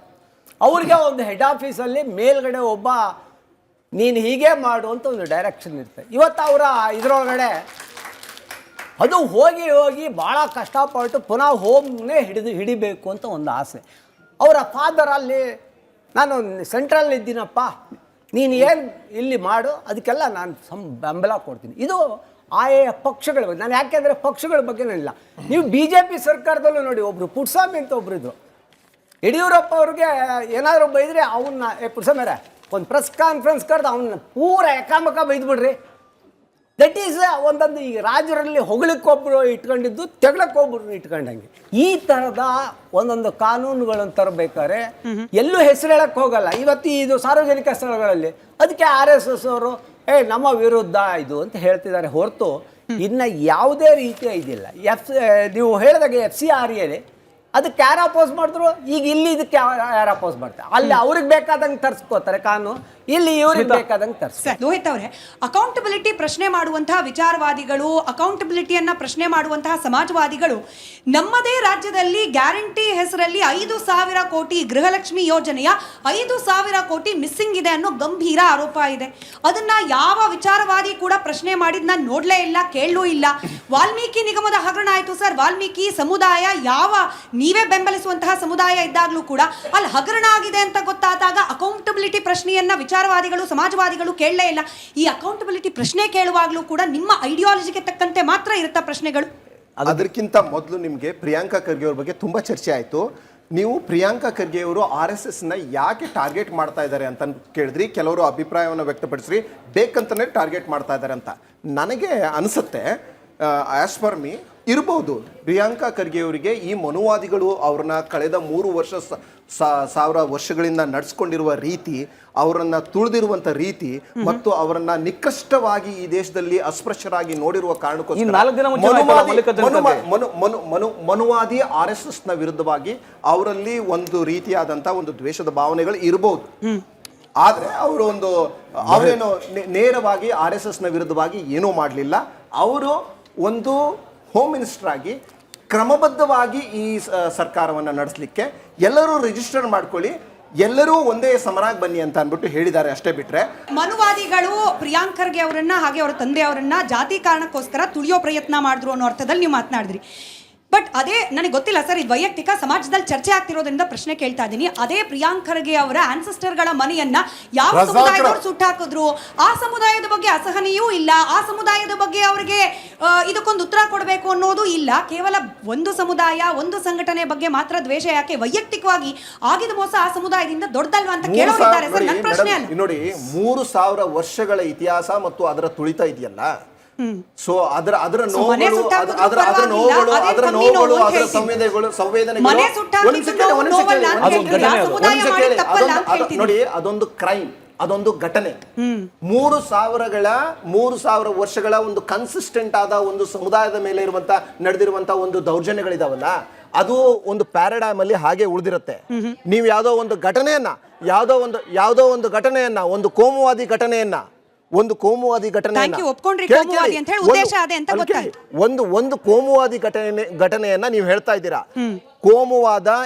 ನೋಡಿ ಒಂದು ನಿಮಿಷ ಮುಸಲ್ಮಾನ ಕೋಮುವಾದವಿರಲಿ ಅಥವಾ ಹಿಂದೂ ಕೋಮುವಾದವಿರಲಿ, ಅದು ಎಲ್ಲವನ್ನೂ ಸಹಿತ ಮಾಡ್ತಾ ಇರೋದು ಆ ಸಮುದಾಯದ ಕೇವಲ 5ರಿಂದ ಮೂಲಭೂತವಾದಿಗಳು. ಅವರು ಕೇವಲ ಅಲ್ಪಸಂಖ್ಯಾ, ಒಂದು 4-5% ಕಡಿಮೆನೇ ಇರೋದು. ಅದೇ ಹಿಂದೂ ಕೋಮುವಾದವನ್ನ ಪ್ರೇರೇಪಿಸ್ತಾ ಇರುವಂತ RSS ಸಹಿತ ಅದನ್ನ ನಿಗ್ರಹ ಮಾಡಬೇಕು ಹೇಳುವ ಮನೋಭಾವ ಪ್ರಿಯಾಂಕಾ ಖರ್ಗೆ ಅವರಿದೆ. We should welcome it. ಅದರಲ್ಲೇನಿದೆ? ರಾಹುಲ್ ಗಾಂಧಿ ಅವರ ಇತ್ತೀಚಿನ ಹೇಳಿಕೆ ಇನ್ಸ್ಟ್ರೂಮೆಂಟ್ ಆಫ್ ಲಾರ್ಜ್ ಕ್ಯಾಪಿಟಲ್ ಆಗ್ಬಿಟ್ಟಿದೆ RSS, ಅಂಬಾನಿ ಅದಾನಿ ಅವರ ಸರ್ವೆಂಟ್ ಆಗ್ಬಿಟ್ಟಿದೆ RSS. ಈ ರೀತಿಯ ಹೇಳಿಕೆಗಳನ್ನ ರಾಹುಲ್ ಗಾಂಧಿ ಅವರಲ್ಲಿ ಹೇಳಿದಾಗ, ರಾಹುಲ್ ಗಾಂಧಿ ಅವರ ಅನುಯಾಯಿ, ಅದೇ ಪಕ್ಷದ ಕೆಳಗಡೆ ಕೆಲಸ ಮಾಡ್ತಾ ಇರುವ ಪ್ರಿಯಾಂಕ್ ಖರ್ಗೆ ಅವರು ಕೂಡ ಆಬ್ವಿಯಸ್ಲಿ ತಮ್ಮ ಹೈಕಮಾಂಡ್ ಅನ್ನ ಪ್ಲೀಸ್ ಮಾಡೋ ಪ್ರಯತ್ನ ಮಾಡ್ತಾರೆ, ಅದಕ್ಕೆ ಪೂರಕವಾದ ನಿರ್ಧಾರವನ್ನೇ ಸರ್ಕಾರದ ಭಾಗವಾಗಿ ಮಾಡ್ತಾರೆ ಅನ್ನೋ ಆರೋಪ ಇದೆ. ಕೇಂದ್ರ ಸರ್ಕಾರದಲ್ಲಿ PM ಮಾತ್ರ ದೇಶವನ್ನ ಆಳ್ತಾ ಇದೆ. ಬಿಜೆಪಿ ವಕ್ತಾರನ್ನೇ ಕೇಳ್ಬಿಡ್ತೀನಿ, 15 ಜನ ಮಂತ್ರಿಗಳ ಹೆಸರು ಅವ್ರು ಹೇಳಕ್ ಸಾಧ್ಯ ಆಗೋದಿಲ್ಲ, ಯಾರೋ ಖಾತೆಗಳನ್ನು ಹೇಳಕ್ ಸಾಧ್ಯ ಆಗೋದಿಲ್ಲ. PMO ಮಾತ್ರನೇ. PMOದಲ್ಲಿರ್ತಕ್ಕಂಥವ್ರೆಲ್ಲ ನಾಗಪುರದವರೇ. PMOದಲ್ಲಿ ಕೂತ್ಕೊಂಡಿರ್ತಕ್ಕಂಥದ್ದು. ಮತ್ತೆ ಅವ್ರು ಏನು ತೀರ್ಮಾನ ಮಾಡ್ತಾರೆ, ನೀವು ನೋಟ್ ರದ್ದಾಗಬೇಕು ಅಂದ್ರೆ ರಾತ್ರಿ 8 ಗಂಟೆ ನೋಟ್ ರದ್ದು, ನೀವು GST ಮಧ್ಯರಾತ್ರಿ ಇಂಪ್ಲಿಮೆಂಟ್ ಮಾಡಬೇಕು, ರಾತ್ರಿ GST ಇಂಪ್ಲಿಮೆಂಟು, ನೀವು 20 ಲಕ್ಷ ಕೋಟಿ ಅಂತ ಸುಮ್ಮನೆ ಬೋಗಸ್ ಬಿಡಿ ಅಂತ ಹೇಳಿದ್ರೆ ಅದು ಬೋಗಸ್ ಬಿಡುತ್ತದೆ. ನೀವು ಈ ಕಾಯ್ದೆ ತಗೊಂಡು ಬಂದಿದ್ರೆ ಆ ಕಾಯ್ದೆ ತಗೊಂಡ್ಬರದೆ. ಇದನ್ನ ಕೇವಲ ನರೇಂದ್ರ ಮೋದಿ ಅವ್ರು ಮಾಡ್ತಾವ್ರೆ. ಆಮೇಲೆ RSS ಮತ್ತೆ ಬಿಜೆಪಿ ಹಣ ಕೊಡ್ತಾ ಇರೋರು ಯಾರು? ಅದಾನಿ ಅಂಬಾನಿನೇ. ಅದಕ್ಕಾಗಿ ಹೇಳ್ತಾ ಇರ್ತಕ್ಕಂಥದ್ದು, RSS ಬಿಜೆಪಿ ಒಂದೇನೆ, ಎರಡೂ ಸೇರ್ಕೊಂಡು ಅವ್ರಿಗೆ ಗುಲಾಮ್ಗಿರಿ ಮಾಡ್ತಾರೆ, ಜೀತ ಮಾಡ್ತಾವ್ರೆ. ಮಾಡಬೇಡಿ ಆ ರೀತಿಯಾಗಿ. ಕಾನೂನಿಗೆ, ಸಂವಿಧಾನಕ್ಕೆ ಗೌರವ ಕೊಡಿ. ಜನತೆಯ ಸೇವೆ ಮಾಡಿ. ಕೇಂದ್ರ ಸರ್ಕಾರ ಕೇಳಪ್ಪ, ನೀ ಕೇಳಿಸ್ಕೊಳ್ಳೋ ಧೈರ್ಯ ಬೇಕು, ನೀ ಕೇಳಿಸ್ಕೊಳ್ಳೋ ಧೈರ್ಯ ಬೇಕು. ಈಗ ನಡಪ್ಪ, ಈಗ ನಾನು ಅದಕ್ಕೆ ಹೇಳ್ತಾ ಇದ್ದೀನಿ, ನಾಗಪುರ ಯಾವ ರೀತಿಯಾಗಿ ದೇಶದ ಪಾರ್ಲಿಮೆಂಟ್ ನ ನಿಯಂತ್ರಣ ಮಾಡ್ತಾ ಇದೆ.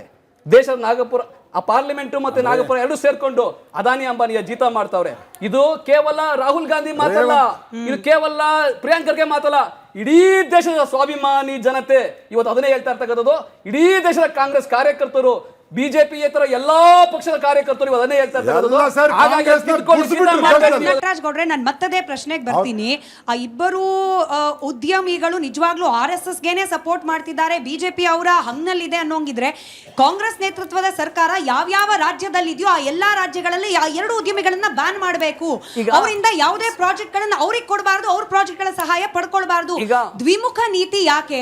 RSS ನ ಬೈಯುವಾಗ ನಿಮಗೆ ಅಂಬಾನಿ ನೆನಪಾಗ್ತಾರೆ, ಅದೇ ಪ್ರಾಜೆಕ್ಟ್ ಬೇಕು ಅಂದಾಗ ಅವರು ನಿಮಗೆ ಸಹಾಯ ಬೇಕು. ಇದು ದ್ವಿಮುಖ ನೀತಿ ಅಲ್ವಾ? ಇಲ್ಲ, ದ್ವಿಮುಖ ನೀತಿ ಅಲ್ಲ. ಯಾಕಂದ್ರೆ ಇಡೀ ದೇಶದ ತೆರಿಗೆ, ಕರ್ನಾಟಕದ ತೆರಿಗೆ 5 ಲಕ್ಷ ಕೋಟಿ ರೂಪಾಯಿ ತೆರಿಗೆ ಕೇಂದ್ರ ಸರ್ಕಾರಕ್ಕೆ ಹೋಗ್ತಾ ಇದೆ. 5 ಲಕ್ಷ ಕೋಟಿ ರೂಪಾಯಿ ಕೇಂದ್ರ ಸರ್ಕಾರಕ್ಕೆ ಹೋಗ್ತದೆ, ನಮ್ಗೆ 60,000 ಕೋಟಿ ಮಾತ್ರ ವಾಪಸ್ ಕೊಡ್ತಾರೆ. ಆ ತೆರಿಗೆನಲ್ಲಿ ಎಲ್ಲ ಮೆಜಾರಿಟಿ ಆದಂತಹ ಹಣ, ಸಂಪತ್ತು ಮತ್ತೆ ಯಾವ ಟೆಕ್ನಾಲಜಿಯನ್ನು ತಗೊಂಡ್ಬರ್ತಾ ಇದಾರೆ ಎಲ್ಲ ಅದಾನಿ ಮತ್ತೆ ಅಂಬಾನಿ ತವಿದೆ. ಸರ್ಕಾರಗಳು ಕೆಲಸ ತೀರ್ಮಾನ ಮಾಡ್ತವೆ. ನಮಗೂ ವೈಯಕ್ತಿಕವಾಗಿ ಕೇಳಬೇಕಾದ್ರೆ ಅದಾನಿ ಅಂಬಾನಿಗೆ ಇಷ್ಟೊಂದು ರೀತಿಯಾಗಿ ಮಂಗಳೂರು ಏರ್ಪೋರ್ಟ್ ಮಾಡ್ಕೊಂಡ್ರು, ಗೋವಾದಲ್ಲಿ ಇರ್ತಕ್ಕಂಥ ಪೋರ್ಟ್ಗಳು ಮಾಡ್ಕೊಂಡ್ರು, ಯಾವುದೂ ಬಿಟ್ಟಿಲ್ಲ, ಎಲ್ಲ ಮಾಡ್ಕೊಂಡ್ಬಿಟ್ಟಿದ್ದಾರೆ. ಆ ರೀತಿ ಮಾಡ್ಕೊಂಡಾಗ ನಮಗೆ ಬೇರೆ ಏನು ಅವಕಾಶಗಳೇ ಇಲ್ಲ. ಈಗ ಮಂಗಳೂರೆಲ್ಲ ಹೋಗ್ಬೇಕು, ಅದಾನಿ ಏರ್ಪೋರ್ಟ್ ಅಲ್ಲೇ ಹೋಗ್ಬೇಕಲ್ಲ, ಅದಾನಿ ವಿಮಾನದಲ್ಲೇ ಹೋಗ್ಬೇಕಲ್ಲ, ಗೋವಾದಲ್ಲಿ ಪೋರ್ಟ್ ಅಲ್ಲಿ ಬರಬೇಕು, ನಾವು ಸಂಚಾರ ಮಾಡಬೇಕು, ವ್ಯವಹಾರ ಮಾಡಿ ಬಿಸ್ನೆಸ್ ಮಾಡಬೇಕು. ಆ ಟೈಮಲ್ಲಿ ಏನು ಮಾಡೋದು? ಎಲ್ಲವನ್ನ ಅವ್ರಿಗೆ ಮಾರ್ಕೊಂಡಿರೋದ್ರಿಂದ ಅನಿವಾರ್ಯವಾಗಿ ಅವ್ರ ಜೊತೆ ವ್ಯವಹಾರಗಳು ಮಾಡ್ತಾರೆ. ಅದು ವ್ಯವಹಾರ ಮಾತ್ರ ಮಾಡ್ತಾರೆ, ಅವ್ರು ಜೀತ ಮಾಡಕ್ ಹೋಗಲ್ಲ. ವ್ಯವಹಾರ ಮಾತ್ರ ಮಾಡ್ತಾರೆ, ಜೀತ ಮಾಡಕ್ ಹೋಗಲ್ಲ. ಉತ್ತರ ಕೊಡ್ಲಿ, ಅದಾದ್ಮೇಲೆ ಅಮೃತ ಸರ್ಗೆ ಪ್ರಶ್ನೆ ಇದೆ. ಮೇಡಮ್ ನೋಡಿ, ಕಾಂಗ್ರೆಸ್ ಮೊದಲಿಂದ ಈ ತರ ನೀವು ಹೇಳಿದ್ರಲ್ಲ, ದ್ವಂದ್ವಗಳು, ಇಬ್ಬಂದಿತನ, ಇಬ್ಬಗೆ ನೀತಿ, ಇದರಲ್ಲೇ ಬಂದಿದ್ದೆವು. ನಾನು ಹೇಳ್ತೇನೆ, ನೀವು ಒಳ್ಳೆ ಸೂಕ್ತವಾದ ಪ್ರಶ್ನೆ ಕೇಳಿದ್ರಿ, ಗೌಡ್ರು ಸೂಕ್ತವಾಗಿ ಉತ್ತರನೇ ಕೊಡ್ಲಿಲ್ಲ.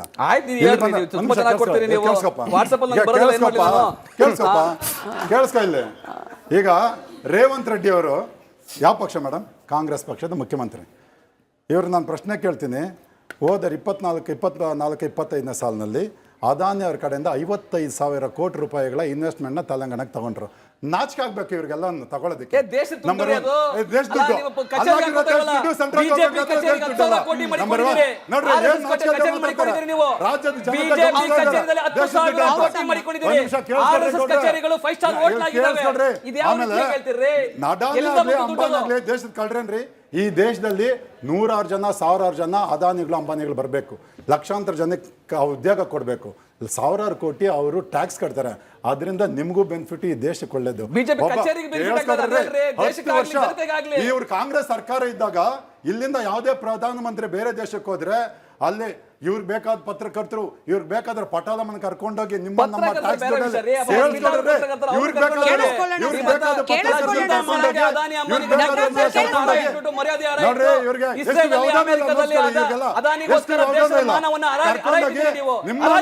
ನಿಮ್ಮ ನಮ್ಮ ಟ್ಯಾಕ್ಸ್ ದುಡ್ಡಲ್ಲಿ ಅವ್ರಿಗೆ 5 ಸ್ಟಾರ್ ಹೋಟ್ಲ್ಗಳಲ್ಲಿ ಇರೋದಕ್ಕೆ ಶಾಪಿಂಗ್, ಊಟ, ತಿಂಡಿ ಎಲ್ಲ. ಆದ್ರೆ ನರೇಂದ್ರ ಮೋದಿ ಬಂದು ಏನ್ ಮಾಡಿದ್ರು ಗೊತ್ತೇನ್ರಿ? ಒಂದು ಕರ್ಟನ್ ಕೂಡ ಚೇಂಜ್ ಮಾಡಿಲ್ಲ PM RSS ಒಂದು ದೇಶದ್ರೋಹಿ ಸಂಘಟನೆ, ಇದರಿಂದಾಗಿ ಕೋಮುದ್ವೇಷ ಹಬ್ತಾ ಇದೆ ಅನ್ನೋ ಹೇಳಿಕೆ ಪ್ರಿಯಾಂಕ್ ಖರ್ಗೆ ಅವರ ವಿರುದ್ಧ ಒಂದು ಕ್ರಿಮಿನಲ್ ಮೊಕದ್ದಮೆ ದಾಖಲಾಗಿದೆ ನಮ್ಮದೇ ರಾಜ್ಯದಲ್ಲಿ. ಅದರ ವಿಚಾರಣೆ ಇನ್ನೂ ಕೂಡ ಆನ್ ಗೋಯಿಂಗ್ ಇದೆ. ಇಂಥದ್ದೊಂದು ಕೇಸ್ ದಾಖಲಾದ ತಕ್ಷಣ ನಿಜವಾಗ್ಲೂ RSS ದೇಶದ್ರೋಹಿ ಸಂಘಟನೆ ಅನ್ನೋದರ ಪ್ರೂಫ್ಗಳು, ಸಾಕ್ಷ್ಯಗಳು ಪ್ರಿಯಾಂಕ್ ಖರ್ಗೆ ಅವರ ಹತ್ರ ಇದ್ದಿದ್ರೆ ಇದಕ್ಕಿಂತ ಗೋಲ್ಡನ್ ಆಪರ್ಚುನಿಟಿ ಏನಿತ್ತು ಸರ್? ವಿಚಾರಣೆ ಮುಂದೂಡೋದ್ರ ಬದಲಿಗೆ ಮೊದಲನೇ ದಿನಾನೇ ಕೋರ್ಟ್ ಮುಂದೆ ಸಬ್ಮಿಟ್ ಮಾಡಿ RSS ಶಾಶ್ವತವಾಗಿ ಬ್ಯಾನ್ ಮಾಡಿಸ್ಬಿಡ್ಬೇಕಾಗಿತ್ತು, because Priyank Kharge is capable of doing it. But ಇದು ಕೂಡ ಸ್ಟ್ರೆಚ್ ಆಗ್ತಾ ಇರೋದನ್ನ ಗಮನಿಸಿದ್ರೆ ಹೇಳಿಕೆಗಾಗಿ ಮಾತ್ರ ಸಾಕ್ಷ್ಯ ಕೊಡು ಅಂದಾಗ ಮೌನ. ಇಂಥ ಅನುಮಾನ ಬರಬಾರ್ದು. ಯಾಕೆ ನೀವು ಉತ್ತರ ಕೊಡಬೇಕು? ನೋಡಿ, ತಾವೇನು ಹೇಳಿದ್ರಿ, ನೇರವಾದಂತಹ ಒಂದು ಗುರುತರ ಆರೋಪ ಪ್ರಿಯಾಂಕಾ ಖರ್ಗೆ ಮೇಲೆ. ಈಗ ಒಂದಷ್ಟು ಟೆರರಿಸ್ಟ್ ಉಗ್ರಗಾಮಿಗಳ ಈ ಬಾಂಬ್ ಸ್ಪ್ಲಾಟು ಇವೆಲ್ಲ ಆಗಿದೆ, ಬ್ಲಾಸ್ಟ್ಗಳಾಗಿರೋಂಥ ಇಡೀ ದೇಶದಲ್ಲಿ ಎಲ್ಲಾದರೂ ಈ ಹಿಂದೂ ಸಂಘಟನೆಗಳು, ಯಾಕಂದರೆ ಬರೀ RSS ಹೇಳ್ಬಿಟ್ರೆ ಭಾಳ ಬೇಜಾರು, ಹಿಂದೂ ಟೆರರಿಸ್ಟ್ಗಳು ಮಾಡಿದ್ದು ಇವತ್ತಿನವರೆಗೆ ಎಲ್ಲಾದರೂ ಒಂದು ಲಿಸ್ಟ್ ಮಾಡಿ, ಇನ್ನಿತರ ಕೋಮುದವರು ಲಿಸ್ಟ್ ಮಾಡಿ, ಯಾರು ಹೆಚ್ಚಿಗೆ ಇದ್ದಾರೆ. ನಿಮಗೆ ಭಾಳ ಸಿಕ್ಕಿರೋ ಒಂದು ಸಿಗ್ಬೋದು, ಇಲ್ಲ -1 ಸಿಗ್ಬೋದು. RSS ವಿಧ್ವಂಸಕ ಕೃತ್ಯ ಮಾಡಿದ್ರು ಕೆಲವೊಂದು ಟೈಮಲ್ಲಿ. ನಾನು ಹೇಳ್ತೀನಿ ಕೇಳಿ. ಕರ್ನಲ್ ಪುರೋಹಿತ್ ಬಗ್ಗೆ ಏನಾಯ್ತು, ಸಾಧ್ವಿ ಮೇಲೆ ಏನಾಯ್ತು, ಇವತ್ತೆಲ್ಲ ಆ ಹಿಂದೂ ಸಂಘಟನೆಗಳ ಮೇಲೆ ಆದಂತ ಆಪಾದನೆಗಳಿಂದೆಲ್ಲ ಎಲ್ಲ ಅವರು ಮುಕ್ತಿ ಹೊಡ್ಕೊಂಡು ಬಂದ್ರು.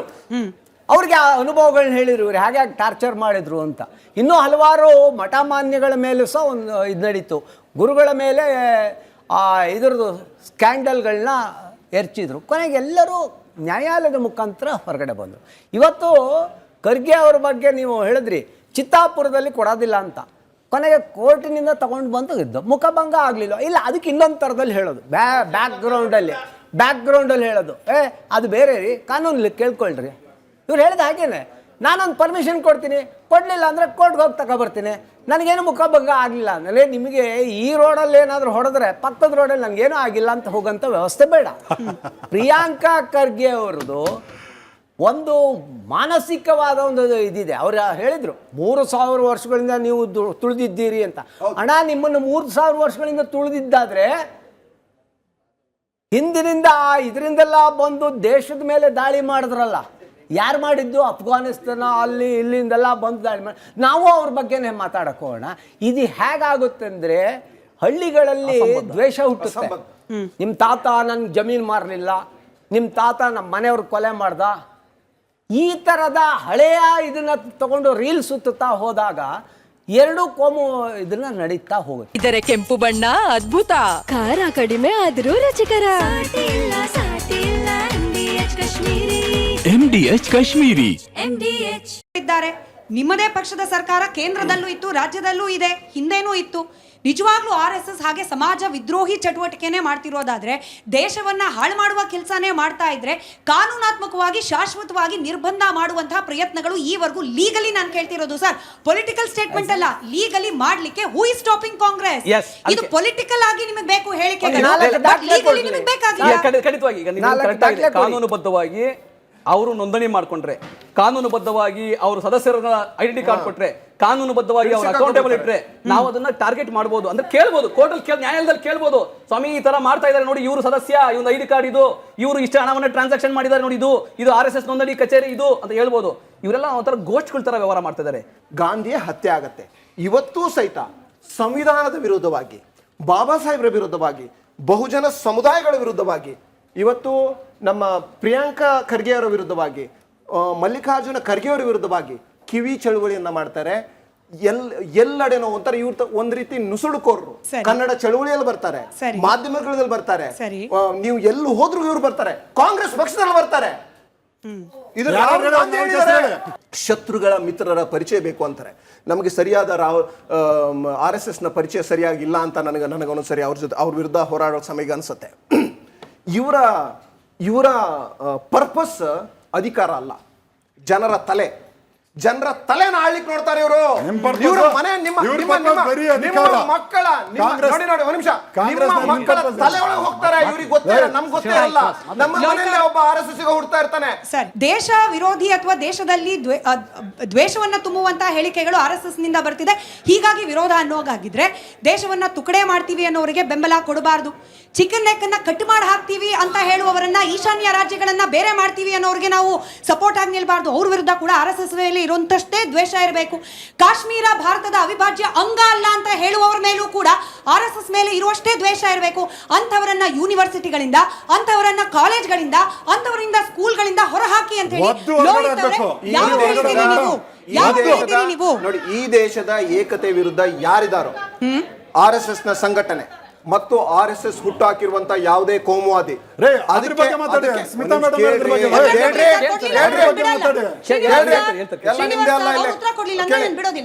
RSS ನ ಸಂಘಟನೆ ಅದೇ ರೀತಿಯಾಗಿ ಬೇರೆ ರೀತಿಯಾದಂತ ಯಾವುದೇ ಮೂಲಭೂತವಾದಿ ಸಂಘಟನೆಗಳನ್ನ ಈ ದೇಶದಿಂದ ಕಿತ್ತಾಕ್ಬೇಕು, ಅವ್ರನ್ನ ನಿಯಂತ್ರಣ ಮಾಡಬೇಕು. ಅದು ನಮ್ಮ ಎಲ್ಲಾ ಭಾರತೀಯರ ಜವಾಬ್ದಾರಿ, ಅದು. ನೀವು ದಲಿತರು ಅಂತ ಏನೋ ಹೇಳ್ತಾ ಇದ್ರಿ. ದಲಿತ ನಾನು 25 ವರ್ಷದಿಂದ RSS ಅಲ್ಲಿ ಕೆಲಸ ಮಾಡ್ತಾ ಇದ್ದೀನಿ ಅಂತ ಹೇಳ್ಬಿಟ್ಟು, ಅದೇ ನಿಮ್ಮ BJP ಪಕ್ಷದ ಒಬ್ಬ ಶಾಸಕ ಗೂಳಿಹಟ್ಟಿ ಶೇಖರ್ ನಾಗ್ಪುರದ RSS ಕಚೇರಿಗೆ ಹೋದಾಗ ಒಳಗಡೆ ಬಿಟ್ಕೊಳ್ಳಿಲ್ಲ. ನೀವೊಬ್ಬ ದಲಿತನಾಗಿ ನೀವು ಖಂಡಿಸ್ಬೇಕಾಯ್ತು. ನೀನು ಹಿಂದೂ ವಿರೋಧಿ, ದಲಿತ ವಿರೋಧಿ. ಪಟಾಪಟ್ ಶ್ರೀನಿವಾಸು ದಲಿತ ಅಂತ ಹೇಳ್ಕೊಳ್ಳಕ್ಕೆ, ಹಿಂದೂ ಅಂತ ಹೇಳ್ಕೊಳ್ಳಿ ಯಾವುದೇ ನಿಮ್ಮದೇ ಪಕ್ಷದ ಶಾಸಕನನ್ನ RSS ಕಚೇರಿ ಬಿಡ್ಲಿಲ್ವಲ್ಲ, ಅವತ್ತು ಇದೇ ಮಾತಾಡಿದ್ರೆ ನಾನು ನಿಮ್ಮನ್ನ ಇವತ್ತು ಒಪ್ಕೊಂತ. ಪಟಾಪಟ್ ಶ್ರೀನಿವಾಸ್ ಅವರೇ, ದಯವಿಟ್ಟು ದಲಿತ ಅಂತ ಹೇಳ್ಕೊಂಡು ತಿರ್ಗಾಕೆ ನಿಮ್ಗೆ ಅರ್ಹತೆ ಇಲ್ಲ. ಅದೆಲ್ಲ ಸುಳ್ಳು, ಅದೆಲ್ಲ ಅದೇನೋ ರಾಜಕೀಯ ಕಾರಣಕ್ಕೆ ಅವರೆಲ್ಲ ಇದು ಕೊಟ್ಟರು. ಅದರಿಂದ ಇಂಥವರೆಲ್ಲ ಮಾತಾಡೋಂಥ ಅಗತ್ಯ ಇಲ್ಲ. ಅಲ್ಲಿ ಯಾವ ಅಸ್ಪೃಶ್ಯತೆನಿಲ್ಲ. ನಾನು 16 ಸಾರಿ ಹೋಗಿದ್ದೀನಿ. ನಮ್ಮ ಸಮುದಾಯದವರು ಇಲ್ಲೇ ಬೇಕಾದ್ರೆ ಫೋಟೋ ಕೊಡ್ತೀನಿ. ಎಷ್ಟೋ ಸ್ವಾಮೀಜಿಗಳು, ಎಷ್ಟೋ ಲೀಡರ್ಸ್ ಬಂದಿದ್ದಾರೆ. ಒಳಗಡೆನೇ ಇರೋದ್ರಿ, ಬಿಟ್ಕೊಳ್ಳೋದೇನು ಬಂದು ನಾನು ಇರೋದೇ ಒಳಗಡೆ. ಅರ್ಥ ಆಯ್ತಾ? ಅಲ್ಲ, ಇದು ಕೇಳಿಸ್ಕೊಡಿ. ಅಲ್ಲಿ ಯಾವ ಗರ್ಭಗುಡಿನೂ ಇಲ್ಲ. ಇದೆಲ್ಲ ಒಂದು ಕಾಂಗ್ರೆಸ್ನವರ ಒಂದು ಸುಳ್ಳು ನೆರೆಟಿವ್, ಒಂದು ರಾಂಗ್ ನೆರೆಟಿವ್. ಸರ್, ನಾನು ನೀವು ಟ್ರಾನ್ಸ್ಪರೆನ್ಸಿ ಗುರುಕಾಣಿಕೆ ಅಂತ ಮಾತಾಡ್ತಾ ಇದ್ರಲ್ಲ, ಸೊ ಹಂಗಿದ್ರೆ ನಾಳೆಯಿಂದ ಒಂದು ಕೆಲಸ ಮಾಡೋಣ. Congress party donation, BJP party donation, NGO donations, ಮತ್ತು ದೇವಸ್ಥಾನದಿಂದ ಬರೋ ಕಾಸುಗಳು, ಮಸೀದಿಯಿಂದ ಬರೋ ಕಾಸು, ಚರ್ಚ್ಗಳಿಂದ ಬರೋ ಕಾಸಿಗೆ ಪಬ್ಲಿಕ್ ಡ್ಯಾಶ್ ಬೋರ್ಡ್ ಯಾಕೆ ಸರ್ ಮಾಡಬಾರ್ದು? Very good. ಪಕ್ಷಗಳಲ್ಲಿರುವಂಥ ಡ್ಯಾಶ್ ಬೋರ್ಡ್ ಆಲ್ರೆಡಿ ಇದೆ. ಅದಕ್ಕೊಂದು ಸಣ್ಣ ಉದಾಹರಣೆ ಕೊಟ್ಬಿಡ್ತೇನೆ ಎಷ್ಟಿದೆ ಅಂತ. BJP ಹತ್ರ ಕೇಳಾಯ್ತಲ್ಲ, ನೀವೇ ಮಾತಾಡ್ತಾ ಇದ್ರೆ. BJP ಹತ್ರ ಇವತ್ತು 10,000 ಕೋಟಿ ಇದೆ.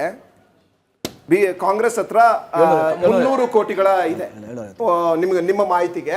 ಮತ್ತೆ ನೀವು ಈ ಇದನ್ನೇ ಹೇಳ್ತಾ ಇರೋದು, ಸಂಘಟನೆಗಳು ಎಲ್ಲರೂ ಅದು ಕೊಡ್ಲಿ, ಡ್ಯಾಶ್ ಬೋರ್ಡ್ ಕೊಡ್ಲಿ, ಎಲ್ಲರೂ ಸಹಿತ ಉತ್ತರದಾಯಿತ್ವ ಬರ್ಲಿ ಅಂತಾನೆ ಹೇಳ್ತಾ ಇರೋದು. ಬಿಜಾಪುರ MP ಬಂದ್ಬಿಟ್ಟು ಪ್ರಶ್ನೆ ಮಾಡ್ತಾರೆ ಪ್ರಿಯಾಂಕಾ ಖರ್ಗೆ ಸಾರ್ಗೆ, ಒಬ್ಬ ದಲಿತರು ಯಾವುದೇ ರೈಟ್ಸ್ ಇಲ್ಲ, ನೀವು ಟ್ರಾನ್ಸ್ಪರೆನ್ಸಿ ಬಗ್ಗೆ ಕೇಳೋಕ್ಕೋ ರಿಜಿಸ್ಟ್ರೇಷನ್ ಬಗ್ಗೆ ಕೇಳೋಕ್ಕೋ ಅಂತಾನೆ. RSS ಅವರಾಗಿ BJP ಅವರಾಗಲಿ ಲಿಸ್ಟ್ ಕೊಟ್ಬಿಡಿ, ಯಾವ ಜಾತಿ ಅವ್ರು ಕೇಳಬೇಕು, ಯಾರ ಜಾತಿ ಅವ್ರು ಕೇಳ್ಕೊಡ್ದು ಅಂತ. Point number 1. ಪಾಯಿಂಟ್ ನಂಬರ್ 2, 50 ವರ್ಷದ ಮೇಲೆ ಬೇಕಾಗಿತ್ತು ನೀವು ಅಕ್ಸೆಪ್ಟೆನ್ಸ್ ಕೊಡೋಕ್ಕೆ. ಅಂದರೆ ನಮ್ಮ ರಾಷ್ಟ್ರಗೀತೆ ಆಡೋಕ್ಕೆ ಅಕ್ಸೆಪ್ಟೆನ್ಸ್ ನೀವು ತೊಗೊಳಕ್ಕೆ, ರಾಷ್ಟ್ರ ಧ್ವಜ ನಿಮ್ಮ ಹೆಡ್ ಕ್ವಾರ್ಟರ್ಸ್ ಮೇಲೆ ಆಡೋಕ್ಕೆ 50 ವರ್ಷ ಬೇಕಾಗಿತ್ತು. 3ನೇದು, ಅಹಿಂದ ರಿಜಿಸ್ಟರ್ ಆಗಿದೆಯಲ್ವ ಅಂತ ಕೇಳಿದ್ರಲ್ಲ ಸ್ವಾಮಿ, ಅಹಿಂದ ರಿಜಿಸ್ಟರ್ ಆಗಿದೆ. ಅಲ್ಲಲ್ಲ, ನಾನು ಮುಗಿಸ್ತೀನಿ. ನನ್ನ ಪ್ರಶ್ನೆ ಕೇಳಿ. ನೀವು ದಯವಿಟ್ಟು ದಲಿತರು ಅಂತ ಹೇಳ್ತಿದ್ರಿ ಗೊತ್ತಾ, ದಲಿತರಾಗ ಅವಮಾನ ಬಗ್ಗೆ ದಯವಿಟ್ಟು ನೀವು ಮಾತಾಡಬೇಕು. ಪ್ರಿಯಾಂಕ್ ಖರ್ಗೆ ಅವ್ರು ಕೇಳಿದ್ದು ಬರೀ ಅಕೌಂಟಬಿಲಿಟಿ ರಿಜಿಸ್ಟ್ರೇಷನ್ ಅಷ್ಟೇ. ನೀವು ಆವಾಗಲೇ ನಮ್ಮ ಇವರು ಅಮೃತೇಶ್ ಅವ್ರು ಹೇಳಿದ್ದು ಕೇಳಿಸ್ಕೊಂಡಿಲ್ಲ ಅನ್ಸುತ್ತೆ. ನೀವು ಅಕೌಂಟಬಿಲಿಟಿ ಇರಬೇಕು ಖಂಡಿತವಾಗ್ಲೂ, ನೀವು ಹೇಳಿದ್ರಲ್ಲಿ ಎರಡನೇ ಮಾತೇ ಇಲ್ಲ. ಆದರೆ ಅಕೌಂಟಬಿಲಿಟಿ ಅಕೌಂಟ್ಸನ್ನು ಕೇಳೋದಕ್ಕೆ ಅಕೌಂಟಬಿಲಿಟಿ ಕೇಳೋದಕ್ಕೆ ಒಂದು ಸರ್ಕಾರಿ ಯಂತ್ರಾಂಗ ಇದೆ ತಾನೆ, ಒಂದು ಡಿಪಾರ್ಟ್ಮೆಂಟ್ ಇದೆ ತಾನೆ, ಕೋಆಪರೇಟಿವ್ ಡಿಪಾರ್ಟ್ಮೆಂಟ್ ಇನ್ನೊಂದು. ನಾನು ಸನ್ಮಾನ್ಯ ಪ್ರಿಯಾಂಕ್ ಖರ್ಗೆ ಅವ್ರು ಕೇಳೋದು, ನೀವು RSSಗೆ ನೇರವಾಗಿ ಪತ್ರ ಮೋಹನ್ ಭಾಗವತ್ ಅವ್ರಿಗೆ ಬರೆಯೋ ಬದಲು ನಿಮ್ಮದೇ ಸರ್ಕಾರ ಅಲ್ವಾ, ನಿಮ್ಮದೇ ಸರ್ಕಾರ ತಾನೇ ಕರ್ನಾಟಕದಲ್ಲಿರೋದು, ನೀವು ಒಂದು ನೋಟಿಸ್ ಕೊಡಿ ಸ್ವಾಮಿ. ಸ್ಮಿತಾ ಮೇಡಮ್ ಅವಾಗಿಂದ ಜಾತಿಯಲ್ಲಿ ಬಂತು ಖರ್ಗೆ ದಲಿತರಾಗಿದ್ದಕ್ಕೆ ಪ್ರಶ್ನೆ ಕೇಳಬಾರ್ದು ಅಂತ ಹೇಳಿದ್ರೆ ನಿಮ್ಗಿಂತ ಮುಂಚೆ ನಾನು ಅದನ್ನ ಖಂಡಿತ ಖಂಡಿಸ್ತೀನಿ. ಅವ್ನು ಯಾವನು ಹೇಳಿರಲಿಲ್ಲ ಅದನ್ನ. ಪ್ರಿಯಾಂಕ್ ಖರ್ಗೆ ಅವ್ರನ್ನ ಜಾತಿ ಹಿಡ್ದೇನಾದ್ರೆ ಯಾವನೇ ಅವ್ನು BJP MP ಇರ್ಬೋದು, MLA ಇರ್ಬೋದು, ಯಾರೇ ಇರ್ಬೋದು, ನಿಮ್ಗಿಂತ ಮುಂಚೆ ನಾನು ಕಣ್ಸೋದು. ಇದೇ ಸ್ಟುಡಿಯೋನಲ್ಲಿ ಬಂದು ಅನಂತಕುಮಾರ್ ಹೆಗಡೆ ಆ ರೀತಿ ಹೇಳಿದ್ದಕ್ಕೆ ಇಡೀ ರಾಜ್ಯದಲ್ಲಿ ಬಂದು ಮೊದಲನೇ ಖಂಡಿಸಿದ್ದು ನಾನೇನೆ, ನಿಮ್ಗೆ ಗೊತ್ತಿರಲಿದ್ದು. ಅರ್ಥ ಆಯ್ತಾ?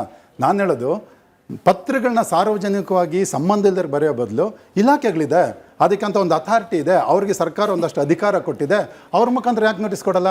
ಕಾರ್ತಿಕ್, ನಾನು ಹೇಳೋದು ಒಂದು ನಿಮಿಷ ಕೇಳಿಸ್ಕೊಳ್ರಿ. ಒಂದು ನಿಮಿಷ, ಅದು ಒಂದು ಸಿಸ್ಟಮಲ್ಲಿ ನಡಿಬೇಕು ತಾನೆ, ಒಂದು ಹೈರಾರ್ಕಿ ಇದೆಯಲ್ಲ ಸರ್ಕಾರದಲ್ಲಿ. ಇವಾಗ ನಾನು ಇನ್ಕಮ್ ಟ್ಯಾಕ್ಸ್ ಕಟ್ಟಲಿಲ್ಲ ಅಂದರೆ ಯಾರು ನೋಟಿಸ್ ಕೊಡ್ಬೇಕು ನನಗೆ? ಅಲ್ಲ, ಇನ್ಕಮ್ ಟ್ಯಾಕ್ಸ್ ಆಫೀಸರ್ ನನ್ನ ಝೋನ್ಗೆ ಯಾರೋ ಇರ್ತಾರೆ, ಅವ್ರು ಕೊಡ್ಬೇಕಾ? ನಿರ್ಮಲಾ ಸೀತಾರಾಮನ್ ಕೊಡ್ಬೇಕಾ ನನಗೆ ನೋಟಿಸು? ಅದೇ ರೀತಿ ಪ್ರಿಯಾಂಕ ಖರ್ಗೆ ಅವ್ರು ಏನು ಮಾಡಬೇಕಾಗಿತ್ತು, ಸರ್ಕಾರದ ಯಂತ್ರಾಂಗವನ್ನು ಬಳಸ್ಕೊಂಡು RSSಗೆ ಒಂದು ನೋಟಿಸ್ ಕೊಡಬೇಕಾಗಿತ್ತು. ನೋಡಪ್ಪ, ನೀವು ಇಷ್ಟೊಂದ ಗುರುಕಾಣಿಕೆ ಮಾಡಿದ್ದೀರಾ, ಕೊಡ್ರಿ ಅಂತ. ಆ ಕೆಲಸ ಯಾಕೆ ಮಾಡಲಿಲ್ಲ? ಇವ್ರಿಗೆ ಅದೆಲ್ಲ ಒಂದು ಫೇಕ್ ನ್ಯಾರೇಟಿವ್ ಬಿಲ್ಡ್ ಮಾಡಬೇಕು, ಒಂದು ರಾಷ್ಟ್ರ ಮಟ್ಟದಲ್ಲಿ ಒಂದು ಅವ್ರ ವರ್ಚಸ್ಸನ್ನು ಬೆಳೆಸ್ಕೋಬೇಕು, ಬಿಟ್ಟರೆ ಇದರಲ್ಲಿ ಏನಿಲ್ಲ. ಇವತ್ತು ನೀವೇನು ತಗೊಂಬತ್ತಾ ಇದ್ದೀರಾ ಕಾನೂನು, ಆ ಕಾನೂನಲ್ಲಿ ಏನಂದ್ರೆ ನಿಮ್ಮ ವಿರುದ್ಧ ಹೋರಾಟ ಮಾಡೋರ್ನ ಧ್ವನಿ ಅಡಗಿಸೋಕ್ಕೋಸ್ಕರ ಈ ಕಾನೂನು ತಗೊಂಬತ್ತಾ ಇದ್ದೀರಾ. ಒಂದು ನಿಮಿಷ. ಹೌದು ಸರ್, ಯಾಕೆ ಪರ್ಮಿಷನ್ ತೊಗೊಬೇಕಾದ್ರೆ ಪರ್ಮಿಷನ್ ಕೊಡ್ತಿಲ್ಲ. ಸೋಷಿಯಲ್ ಮೀಡಿಯಾದಲ್ಲಿ ನಾವೇನೋ ಒಂದು ಪೋಸ್ಟ್ ಮಾಡಿದ್ರೆ ನಮ್ಮ ಮೇಲೆ ಕೇಸ್ ಆಗ್ತಾ ಇದ್ದೀರಾ? ಇದೆಲ್ಲ ಕೊಡ್ತಾ ಇಲ್ಲ ಸರ್, ಕೊಡ್ತಿಲ್ಲ. ಸೋಷಿಯಲ್ ಮೀಡಿಯಾದಲ್ಲಿ ನಾವೊಂದು ಪೋಸ್ಟ್ ಹಾಕಿದ್ರೆ ಅದ್ರ ವಿರುದ್ಧವಾಗಿ FIR ಮಾಡಿಸ್ತಾ ಇದ್ದೀರಾ. ಆಮೇಲೆ ಸರ್, ನೀವು ನಮ್ಮ ಒಂದು ಟ್ರಂಪ್ ಕಾರ್ಡ್ ಬಳಸ್ಕೊತಾ ಇದ್ದೀರಾ ದಲಿತ ಸಮುದಾಯನ. ಸರ್, ನಿಮ್ಮ ಕಾಂಗ್ರೆಸ್ನವರು ನಮ್ಮ ಅಖಂಡ ಶ್ರೀನಿವಾಸ ಮೂರ್ತಿ ಶಾಸಕರಾಗಿದ್ದಾಗ ಅವ್ರ ಮನೆ ಸುಡ್ತಾ ಇದ್ರೆ ಮಜಾ ತಗೊಂಡವ್ರು ನೀವು ದಲಿತರ ಬಗ್ಗೆ ಮಾತಾಡ್ತಾ ಇದ್ದೀರಾ ಸರ್. ಈಗ ಎರಡು ಪಾಯಿಂಟ್ ಇದೆ. ಒಂದು, ಅವರು ಅಖಂಡ ಶ್ರೀನಿವಾಸ ಮೂರ್ತಿ ದಲಿತ, ಎರಡು ಹೇಳಿದ್ರು. ಅಖಂಡ ಶ್ರೀನಿವಾಸ ಮೂರ್ತಿ ಮನೆ ಸುಡಬೇಕಾದ್ರೆ ಇಲ್ಲಿ BJPಯ ಸರ್ಕಾರ ಇತ್ತು, ವಿಧಾನಸೌಧ ಕೂಗಳತೆ ದೂರದಲ್ಲಿ ಅವ್ರ ಮನೆ ಇತ್ತು. ಅವತ್ತಿನ ಹೋಮ್ ಮಿನಿಸ್ಟ್ರು ಬೊಮ್ಮಾಯಿ ಅವರಾಗಿದ್ದರು, ಅವ್ರಿಗೆ ರಕ್ಷಣೆಯನ್ನು ಕೊಡಲಿಲ್ಲ. ಇದು ಅವರ ವೈಫಲ್ಯ. ಅಖಂಡ ಶ್ರೀನಿವಾಸ ಮೂರ್ತಿ ಪರವಾಗಿ ನಾವಿದ್ದೀವಿ, ಇವತ್ತು ಇದ್ದೀವಿ. ಅವತ್ತು ನಾನೇ ಮಾತಾಡಿದ್ದೀನಿ ಬ್ರದರ್, ನಿನ್ಗೆ ಗೊತ್ತಿಲ್ಲ.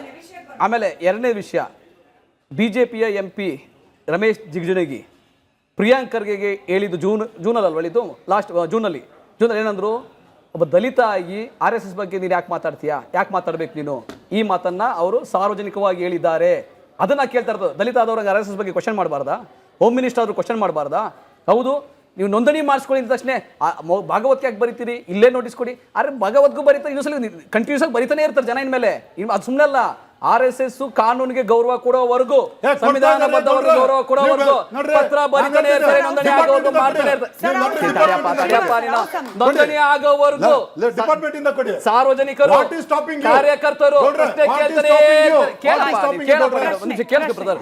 FCRA ಸಮರ್ಥನೆ ಮಾಡಿದವರು ಇವತ್ತು ರೆಗ್ಯುಲೇಟರಿ ಆಕ್ಟ್ ತಿದ್ದುಪಡಿಯನ್ನ ವಿರೋಧ ಮಾಡ್ತಾ ಇದ್ದಾರೆ. ವಕೀಲರು ಹೇಳ್ತಿದ್ರು, ಈ ಕಾನೂನಿನಿಂದ ಏನ್ರಿ ಉಪಯೋಗ, ಯಾರಿಗಿರಿ ಉಪಯೋಗ ಅಂತ. ಕಾನೂನಿನ ಬಗ್ಗೆ ಭಯ ಮತ್ತೆ ಸಂವಿಧಾನದ ಬಗ್ಗೆ ಗೌರವ ಇಲ್ಲದೆ ಇರೋ ಜನ ಇವ್ರು ಮಾತಾಡ್ತಾ ಇದ್ದಾರೆ ಆ ವಿಷಯವನ್ನ, ಯಾರಿಗ್ರಿ ಉಪಯೋಗ ಅಂತ. ನಿಮಗೆ ಅರ್ಥ ಆಗ್ಲಿ ಅಂತ ಹೇಳ್ತಾ ಇದ್ದೀನಿ, ನಿಮ್ಮ ಗಮನಕ್ಕಿರ್ಲಿ ಅಂತ. ಗಣೇಶ ಕೂರಿಸುವವರಿಗೂ, ಗಣೇಶೋತ್ಸವ ಮಾಡುವವರಿಗೂ, ನಮಾಜ್ ಮಾಡುವವರಿಗೂ, ಕ್ರಿಶ್ಚಿಯನ್ ಸಮುದಾಯದ ಯಾವುದೋ ಒಂದು ಸಭೆ ಮಾಡುವವರಿಗೂ ಎಲ್ರಿಗೂ ಈ ಕಾನೂನು ಅನ್ವಯಿಸುತ್ತೆ, ಯಾರೋ ಒಬ್ರಿಗಲ್ಲ. ನಿಮ್ಗೆ ಸಮಸ್ಯೆ ಇದೆಯಾ, ಪರ್ಮಿಷನ್ ತಗೊಂಡು ಪಥಸಂಚಲನ ಮಾಡ್ರಿ, ಯಾರೇ ಬೇಡ ಅಂದ್ರು ನಿಮ್ಗೆ ಏನ್ರಿ ಸಮಸ್ಯೆ? ಕಾನೂನು ಜಾರಿ ತರೋದ್ರಿಂದ ಏನ್ ಸಮಸ್ಯೆ ನಿಮ್ಗೆ? ಬಹಳ ನಿರ್ದಿಷ್ಟವಾಗಿ RSS ಪಥಸಂಚಲನ ಮಾಡುವುದಕ್ಕೆ ಅಂತ ಎಲ್ಲಾದ್ರೂ ಇದೆಯಾ? ಇಲ್ಲ, ಎಲ್ರಿಗೂ ಅನ್ವಯಿಸುತ್ತಿದ್ದೋ. ನಿಮ್ಗೆ ಸಮಸ್ಯೆ ಆಗ್ತಿದೆ, ಯಾರೋ ಪರ್ಮಿಷನ್ ತಗೊಳ್ಳದೆ ನಮಾಜ್ ಮಾಡ್ತಿದ್ದಾರೆ, ಪರ್ಮಿಷನ್ ತಗೊಳ್ಳದೆ ಇನ್ಯಾವುದೋ ಧರ್ಮದ ಆಚರಣೆ ಮಾಡ್ತಿದ್ದಾರೆ ಅಂದ್ರೆ ಬನ್ನಿ, ನಿಲ್ಸಿ, ಆ ಕಾನೂನು ತೋರಿಸಿ, ಕಂಪ್ಲೇಂಟ್ ಕೊಡಿ. ಮತ್ತೆ ನೀವು ಕೇಳಿದ್ರಿ, ಕಡೆಗೆ ಒಂದು ಹೇಳ್ಬಿಡ್ತೀನಿ, ನೀವು ಕೇಳಿದ್ರಿ, ಯಾರೋ ಕೇಳಿದ್ರು ಕೇಸ್ ಹಾಕಿ ಅಂತ. ಕೋರ್ಟ್ನಲ್ಲಿ ಒಂದು ಕೇಸನ್ನ ಫೈಲ್ ಮಾಡೋದಕ್ಕೆ ಕನಿಷ್ಠ ಅಡ್ರೆಸ್ ಇರ್ಬೇಕ್ರಿ. ಅಡ್ರೆಸ್ ಇಲ್ಲದೆ ಯಾವ್ದ್ರಿ ಕೇಸ್ ಫೈಲ್ ಮಾಡೋದು ನಾವು? ಈಗ ಅವರು ಹೇಳಿದರು ಕಾನೂನು ಪ್ರಕಾರ ಕ್ರಮ ಕೈಗೊಳ್ಳಿ ಅಂತ. ಇವತ್ತು ಚಿತ್ತಾಪುರದಲ್ಲಿರ್ಬೋದು, ಕರ್ನಾಟಕದ ಎಲ್ಲ ಕಡೆನೂ ಸಹ ಪಥಸಂಚಲನ ಆದಾಗ ಪಥಸಂಚಲನ ಆದಾಗ ಅಲ್ಲಿಯ ಯಾವ್ಯಾವ ಸ್ಥಳೀಯ ಪೊಲೀಸ್ ಠಾಣೆಗೆ ಅವರೊಂದು ಲೆಟ್ರ್ ಕೊಟ್ಟಿದ್ದಾರೆ, ಹೌದಾ? ಇವತ್ತು ಹೈಕೋರ್ಟ್ ಗುಲ್ಬರ್ಗಾಕ್ಕೆ ಹೋದಾಗಲೂ ಸಹ ಒಂದು ಅಡ್ರೆಸ್ ಇಲ್ದೇ ಯಾರು ಒಳಗಡೆಗೆ ಪಿಟಿಷನ್ ತಗೊಳ್ಳಲ್ಲ. ಇದು ಕೇಳಿಸ್ಕೋಬೇಕು, ಸ್ವಲ್ಪ ಅರ್ಥ ಮಾಡ್ಕೊಳ್ರಿ. ಅದಕ್ಕೇನು ಅದು ಸಂಘಟನೆ ಆಗಿರಬೇಕು ಅಂತಿಲ್ಲ. ನಾನು ಹೇಳಿದ್ದು if at all that is correct. ಯಾಕೆ ಇದನ್ನು ನಾನು ಪುನಃ ಬರ್ತೀನಿ ಪ್ರಿಯಾಂಕಾ ಖರ್ಗೆ ಅವ್ರಿಗೆ ಟಾರ್ಗೆಟ್ ಮಾಡಿ ಹೇಳ್ತೀನಿ ಅಂದರೆ, ನೀನು ಒಂದು ಅಪ್ಲಿಕೇಶನ್ನ ಹೆಲ್ತ್ ಡಿಪಾರ್ಟ್ಮೆಂಟ್ಗೆ ಕೊಟ್ಬಾರೆ ಅಂದರೆ ನೀವು ಹೋಗಿ PWD ಡಿಪಾರ್ಟ್ಮೆಂಟಿಗೆ ಕೊಟ್ಟು ಬರ್ತೇವೆ. ಯಾವ್ದ್ಯಾವ್ದಕ್ಕೆ ಬರಬೇಕು ಎಲ್ಲದಕ್ಕೂ ನಾನೇ ಪ್ರಿಯಾಂಕರ್ಗೆನೆ ನಾನು ಮಾತಾಡೋದು. ಸರ್ಕಾರ ಪರವಾಗಿ ಮಾತಾಡ್ತಾರೆ, ಸರ್ಕಾರ ಪರವಾಗಿ ಮಾತಾಡೋಕ್ಕೆ ಪ್ರೆಸ್ ಮೀಟ್ ಮಾಡೋಕ್ಕೆ ಒಬ್ಬ ಇವ್ರು ಇರ್ತಾರೆ, ವಾರ್ತೆ ಇರ್ತಾರೆ. ನನ್ಗೆ ಏನಾಗಬೇಕು, RSS ಮೇಲೆ ಹೊಡಿಬೇಕು. ನನ್ನ ಒಳಗಡೆ ಮನಸ್ಸು ಸುತ್ತ ಮನಸ್ಸು ಅಲ್ಲೇ ಇದೆ. ಆದ್ದರಿಂದ ನೀವು ಅಡ್ರೆಸ್ ಬಗ್ಗೆ ಹೇಳಿದ್ರಿ. ಅಡ್ರೆಸ್ಸು ನಾನು ಒಬ್ಬನ ಹೆಸರಲ್ಲಿ ಹಾಕ್ತೀನಿ. ನಾನು ನನ್ನ ಸಂಗಡಿಗರೆಲ್ಲ ಇವತ್ತು ಒಂದು ಮೋರ್ಚಾ ಮಾಡ್ತಾ ಇದ್ದೀವಿ ಸ್ವಾಮಿ, ನಮಗೆ ಇವರು ಪರ್ಮಿಷನ್ ಕೊಡ್ತಿರಲ್ಲ. ಕರೆದ್ರು, ಕೇಳಿದ್ರು. ಭಾಳ ಚೆನ್ನಾಗಿ ಅರ್ಥ ಮಾಡ್ಕೊಳ್ಳಿ. ಚಿತ್ತಾಪುರದ ಕೇಸಲ್ಲಿ ನಾನು ಒಬ್ಬ ಹೋಗಿ ಇದು ಮಾಡ್ದಂತ ಅಸಿಸ್ಟ್ ಮಾಡ್ದೆ. ಯಾವತ್ತೂ ಇಲ್ಲದೆ ಇದ್ದಂಥದ್ದು ಇನ್ನೊಂದು ಜೈ ಭೀಮ್ ಆರ್ಮಿ ಬರ್ತದೆ, ನಮ್ಮದು ತಗೋರಿ ಅಂತ. ಅದಕ್ಕೊಂದು ಬ್ಯಾಕಲ್ಲಿ ಇನ್ನೊಬ್ರು ಇರ್ತಾರೆ, ಆದ್ಮೇಲೆ ಇನ್ನೊಬ್ರು ತಂದು ಕೊಡ್ತಾರೆ. ಅಂದರೆ ಜಸ್ಟ್ ಟು ಸ್ಕ್ಯಾಟಲ್ ದಟ್ ಇದು ಏನೋ RSSನ ಯಾವುದೇ ರೀತಿಯಲ್ಲಿ ಬಿಡಬಾರ್ದು. ಆಯ್ತು ರೀ, ನೀವು ಬೆಳಗ್ಗೆ 7ರಿಂದ 8 ಮಾಡಿರಿ, ಒಬ್ಬರು 10ರಿಂದ 12 ಗಂಟೆಗೆ ಮಾಡಿರಿ ಅಂತ ಹಂಚಿದಾಗ ನಮಗೆ ಗಲಾಟೆ ಆಗ್ಬೇಕಂತ. ಅಲ್ಲಿಂದ ಬಂದಂಥ MLA ಯಾರು ಸ್ವಲ್ಪ ಅರ್ಥ ಮಾಡ್ಕೊಳ್ಳಿ. ಈ ಥರದ ದ್ವೇಷ ಭಾವನೆ ಮಾಡೋಕ್ಕೆ ಹೋಗಬೇಡಿ. ಒಬ್ಬ MLA ಆದವನು ಇಡೀ ಕರ್ನಾಟಕ ರಾಜ್ಯ, ಇವತ್ತು ಅವರು home minister. Yes, we have to respect him. ಯಾರಾದರೂ ಆ ಸೀಟಿಗೆ ನಾವು ಮರ್ಯಾದೆ ಕೊಡ್ತೀವಿ. ಆ ಹೋಮ್ ಮಿನಿಸ್ಟ್ರು ವಿಶಾಲ ಮನೋಭಾವದಲ್ಲಿ ಇರಬೇಕೇ ಹೊರತು ಸಣ್ಣದಾದ ಸಂಕುಚಿತ ಮನೋಭಾವನೆ ಇರಬಾರ್ದು. ನಿಮಗೆ ಅಧಿಕಾರ ಇದೆಯಾ? ಈಗ ಸಹಕಾರ ಇಲಾಖೆ ನೋಟಿಸ್ ಕೊಡ್ರಿ. ಈಗ ಒಬ್ಬ ವ್ಯಕ್ತಿ ಒಬ್ಬ ವ್ಯಕ್ತಿ ತನ್ನ ಅಡ್ರೆಸ್ ಅಲ್ಲಿ ತಾನು 500 ಜನ ಸೇರಿಸ್ಕೊಂಡು ಇಲ್ಲಿ ಪಥಸಂಚಲನ ಮಾಡ್ತೀನಿ, ಸಮಾರಂಭ ಮಾಡ್ತೀನಿ ಅಂತ ಒಬ್ಬ ವ್ಯಕ್ತಿ ಕೊಟ್ಟು ಪರ್ಮಿಷನ್ ತಗೋಬಹುದು. ಅದಕ್ಕೆ ನೋಂದಣಿ ಆಗಿರಬೇಕಾದ ಅಗತ್ಯ ಇಲ್ಲ ಅಲ್ಲ ರೀ. RSS ಒಬ್ಬ ವ್ಯಕ್ತಿ ಅಲ್ಲ ರೀ, ಇಡೀ ಪ್ರಪಂಚದ ಅತ್ಯಂತ ದೊಡ್ಡ ಸಾಂಸ್ಕೃತಿಕ ಸಂಘ, BJPಯನ್ನು ಹುಟ್ಟಾಕಿರ್ತಕ್ಕಂಥ ಸಂಘ, ಸಾವಿರಾರು ಕೋಟಿ ವಹಿವಾಟು ಮಾಡೋ ಸಂಘ, ಸಾವಿರಾರು ಕೋಟಿ ವಹಿವಾಟು ಮಾಡೋ ಸಂಘ. ಅದು ಒಂದು ಸಾಮಾನ್ಯ ವ್ಯಕ್ತಿಯ ಕಂಪೇರ್ ಮಾಡೋದಲ್ಲ. ಆ ಸಂಘ ಕರ್ನಾಟಕದಲ್ಲಿ ಈಗ ಯಾವುದೇ ರೀತಿಯ ಕಾರ್ಯಕ್ರಮ ಮಾಡ್ಬೇಕಂದ್ರೆ ಸಂಘದ ಸಭೆ ಮಾಡ್ಲಿ, ಇನ್ನೊಬ್ಬರ ಮೇಲೆ ಪ್ಯಾರಾಸೈಟ್ ಆಗಿ ಮಾಡೋದು ಅಗತ್ಯ ಇಲ್ಲ. ಹಾಗಾಗಿ ಫಾರ್ಮ್ ಏನು ನಟರಾಜ್ ಗೌಡ್ರೆ? RSS ನ ಫುಲ್ ಫಾರ್ಮ್ ಹೇಳಿ, ನೀವು ಹೇಳಿ ಸರ್. RSS ನ ಫುಲ್ ಫಾರ್ಮ್ ಆಯ್ತು ಹೇಳ್ರಿ, ಪರವಾಗಿಲ್ಲ. ಸ್ವಯಂ ಸೇವಕರ ಸಂಘಟನೆ ಸರ್. ಸ್ವಯಂ ಸೇವೆ ಅಂತ ಬಂದಾಗ ಅದು ಇಂಡಿವಿಜುವಾಲಿಟಿ, ಪ್ರತಿಯೊಬ್ಬರು ಪ್ರೇರಣೆಯಿಂದ ಬರೋದು ಅಂತ ಇರುವಾಗ್ಲೇನೆ ಇಂಡಿವಿಜುವಲ್ ಅಲ್ಲ ಅನ್ನೋ ನಿಮ್ಮ ಹೇಳಿಕೆಯನ್ನ ಒಪ್ಪೋದಾ? ನನ್ನ ಪ್ರಶ್ನೆ. ಸಂಘ ಸುಮಾರು 100 ವರ್ಷದಿಂದ ಕೆಲಸ ಮಾಡ್ಕೊಂಡು ಬರ್ತಾ ಇದೆ, ಸಮಾಜಮುಖಿಯಾಗಿ ಕೆಲಸ ಮಾಡ್ತಾ ಇದೆ. 75ರಲ್ಲಿ ಎಮರ್ಜೆನ್ಸಿ ಬಂದಾಗ 2 ಪದಗಳನ್ನು ಸಂವಿಧಾನಕ್ಕೆ ಸೇರಿಸಿದ್ರು. ನಾವು ಬದಲಾವಣೆ ಮಾಡಲ್ಲ, ತಿದ್ದಲ್ಲ ಅಂತ ಹೇಳಿದವರು 2 ಪದಗಳು ಸೇರಿಸಿದ್ರು. ಒಂದು ಜಾತ್ಯತೀತ, ಇನ್ನೊಂದು ಸಮಾಜವಾದ, ಸೋಷಲಿಸ್ಟ್ ಅಂತ. ಈಗ ಈ ಜಾತಿ ಹಿಡ್ಕೊಂಡೇ ಗಲಾಟೆ ಮಾಡ್ತಾ ಇದ್ದಾರೆ, ಇಡೀ ಜಾತಿ ಹಿಡ್ಕೊಂಡೇ ಮಾಡ್ತಾರೆ. ಲಾಯರು ಸಾಹೇಬ್ರು ನನಗೆ ಹೇಳಬೇಕು, ಯಾವಾಗ ಸಂವಿಧಾನದಲ್ಲಿ ಜಾತ್ಯತೀತ ಅಂತಿದೆ, ಯಾಕೆ ಎಲ್ಲರೂ ಜಾತಿ ಬಗ್ಗೆ ಇಷ್ಟೊಂದು ಮಾತಾಡ್ತಾ ಇದ್ದೀರಿ? ಸಂಘ ಜಾತಿಯನ್ನು ನಿರ್ಮೂಲನೆ ಮಾಡಬೇಕು ಅನ್ನೋದಕ್ಕೋಸ್ಕರನೇ ಪಂಚ ಪರಿವರ್ತನೆಯ ಕಾರ್ಯಕ್ರಮದಲ್ಲಿ 100 ವರ್ಷದಲ್ಲಿ ಸಾಮರಸ್ಯ ಅನ್ನೋವಂಥದ್ದನ್ನು ತೊಗೊಂಡಿದೆ, ಸ್ವದೇಶಿ ಅನ್ನೋದನ್ನು ತೊಗೊಂಡಿದೆ, ಆಮೇಲೆ ನಾಗರಿಕ ಶಿಷ್ಟಾಚಾರ ಅಂತ ತೊಗೊಂಡಿದೆ. ಹೆಲ್ಮೆಟ್ ಹಾಕಿದ್ರೆ ಯಾವುದೇ ಸಂಘದ ಕಾರ್ಯಕರ್ತ ಗಾಡಿ ತೆಗೆಯಲ್ಲ. ಇದು ಸಣ್ಣದಿರ್ಬೋದು, ಇದು ನಾಗರಿಕ ಶಿಷ್ಟಾಚಾರ. ಇದನ್ನೆಲ್ಲ ಫಾಲೋ ಮಾಡ್ತಾ ಇರ್ತಕ್ಕಂಥ ಒಂದು ಸಾಮಾಜಿಕ ಸಂಘಟನೆ ಮೇಲೆ, ಸಾಂಸ್ಕೃತಿಕ ಸಂಘಟನೆ ಮೇಲೆ ಯಾಕೆ ನಾವು ನಮ್ಮವರೇ ಆಗಿದ್ದುಕೊಂಡು ಇಷ್ಟು ದ್ವೇಷನ? ನಮ್ದಲ್ಲ ಸಂಘ. ಇದಕ್ಕೆ ನೀವು ಉತ್ತರ ಕೊಡಬೇಕು. ಇದ್ಮೇಲೆ ಲಾಯರ್ ಅವ್ರಿಗೆ ಪ್ರಶ್ನೆ, ಬೇರೆ ಯಾರು ಮಾತು ಕೇಳಲ್ಲ. ಲಾಯರ್ ಅವ್ರಿಗೆ ಜಾತ್ಯತೀತ ಅನ್ನೋದನ್ನ ಆಡ್ ಮಾಡಿದ್ಮೇಲೆ ತಿರ್ಗಾ ಆ ಜಾತಿ ಇಟ್ಕೊಂಡು ಯಾಕೆ ಗಲಾಟೆ ಮಾಡ್ತಾ ಇದ್ದಾರೆ ಅಂತ ನೋಡಿ. ಸಂವಿಧಾನದಲ್ಲಿ ಆ ಮೊದಲ ಇದೆಯಲ್ಲ, V the people of India ಅಂತ ಇದೆಯಲ್ಲ, ಅದರಲ್ಲಿ ಹಳೆಯ ಇದನ್ನ ಅಮೆಂಡ್ಮೆಂಟ್ ಆದಮೇಲೆ ಬಂದಿದ್ದನ್ನ ತಾವು ನೋಡಿದ್ಮೇಲೆ ಅದು ಹೇಳಿದ್ರಿ, ತಾವು ಸೆಕ್ಯುಲರ್ ಆ್ಯಂಡ್ ಇದು ಅಂತ ಸೇರಿಸಿದ್ದಾರೆ ಅಂತ. ಅಲ್ಲಿಂದ ಚಾಪ್ಟರ್ ಚೇಂಜ್ ಆಗುತ್ತೆ. ಅಲ್ಲಿವರೆಗೆ ಅದು ಬಂದಾಗ BJP ಇರಲಿಲ್ಲ. ಅರ್ಥ ಮಾಡ್ಕೊಳ್ಳಿ, ಇತಿಹಾಸವನ್ನು ನೀವು ಏನಾದರೂ ನೋಡಿದರೂ ಗೊತ್ತಾಗುತ್ತೆ. ಎಮರ್ಜೆನ್ಸಿ ಬಂತು, ಆವಾಗ ಏನು ಬಂತು, ಎಲ್ಲ ಘಟನೆಗಳನ್ನ ನೋಡ್ಕೊಂಬನ್ನಿ. ಪ್ರಧಾನಮಂತ್ರಿಗಳ ಚುನಾವಣೆಯನ್ನು ಯಾರು ಕ್ವಶನ್ ಮಾಡಬಾರ್ದು ಅಂತ ಬಂತು. ಯಾಕೆ ಅಲ್ಲಿ ಸೋತ್ರಲ್ಲ ಇಂದಿರಾ ಗಾಂಧಿ ಅವರು. ಅಲ್ಲಿ ಬರೆದಂಥ ಜಡ್ಜು ಏನಾದ ಅಂತಲೂ ಗೊತ್ತಿರುತ್ತೆ. ಅಂದರೆ ಘಟನೆಗಳನ್ನ ನೋಡ್ತಾ ಬನ್ನಿ. ಈ ಜಾತ್ಯತೀತತೆನ ತರಬೇಕು ಅಂತ ಹೇಳಿದಕ್ಕೂ ಸಹ ಒಂದು ಹುನ್ನಾರ ನಡೀತು. ಅದರ ಮೇಲೆ ಅದನ್ನ ಅಮೆಂಡ್ಮೆಂಟ್ ಮಾಡಿದ್ರು. ಆಯಿತು ಸ್ವಾಮಿ, ಇವತ್ತು ಸಂವಿಧಾನಕ್ಕೆ 114 ಸಾರಿ ಅಮೆಂಡ್ಮೆಂಟ್ಗಳಾಗಿದೆ. ಅಂದರೆ ಒಂದು ಸೈಕಲ್ಲು ಟಯರ್ಗೆ ಒಂದು ಎಷ್ಟು ಪಂಚರ್ ಹಾಕಿದ್ದೀರಿ? 114. ಇನ್ನೊಂದು ಮಾಡ್ಬೋದಿತ್ತು.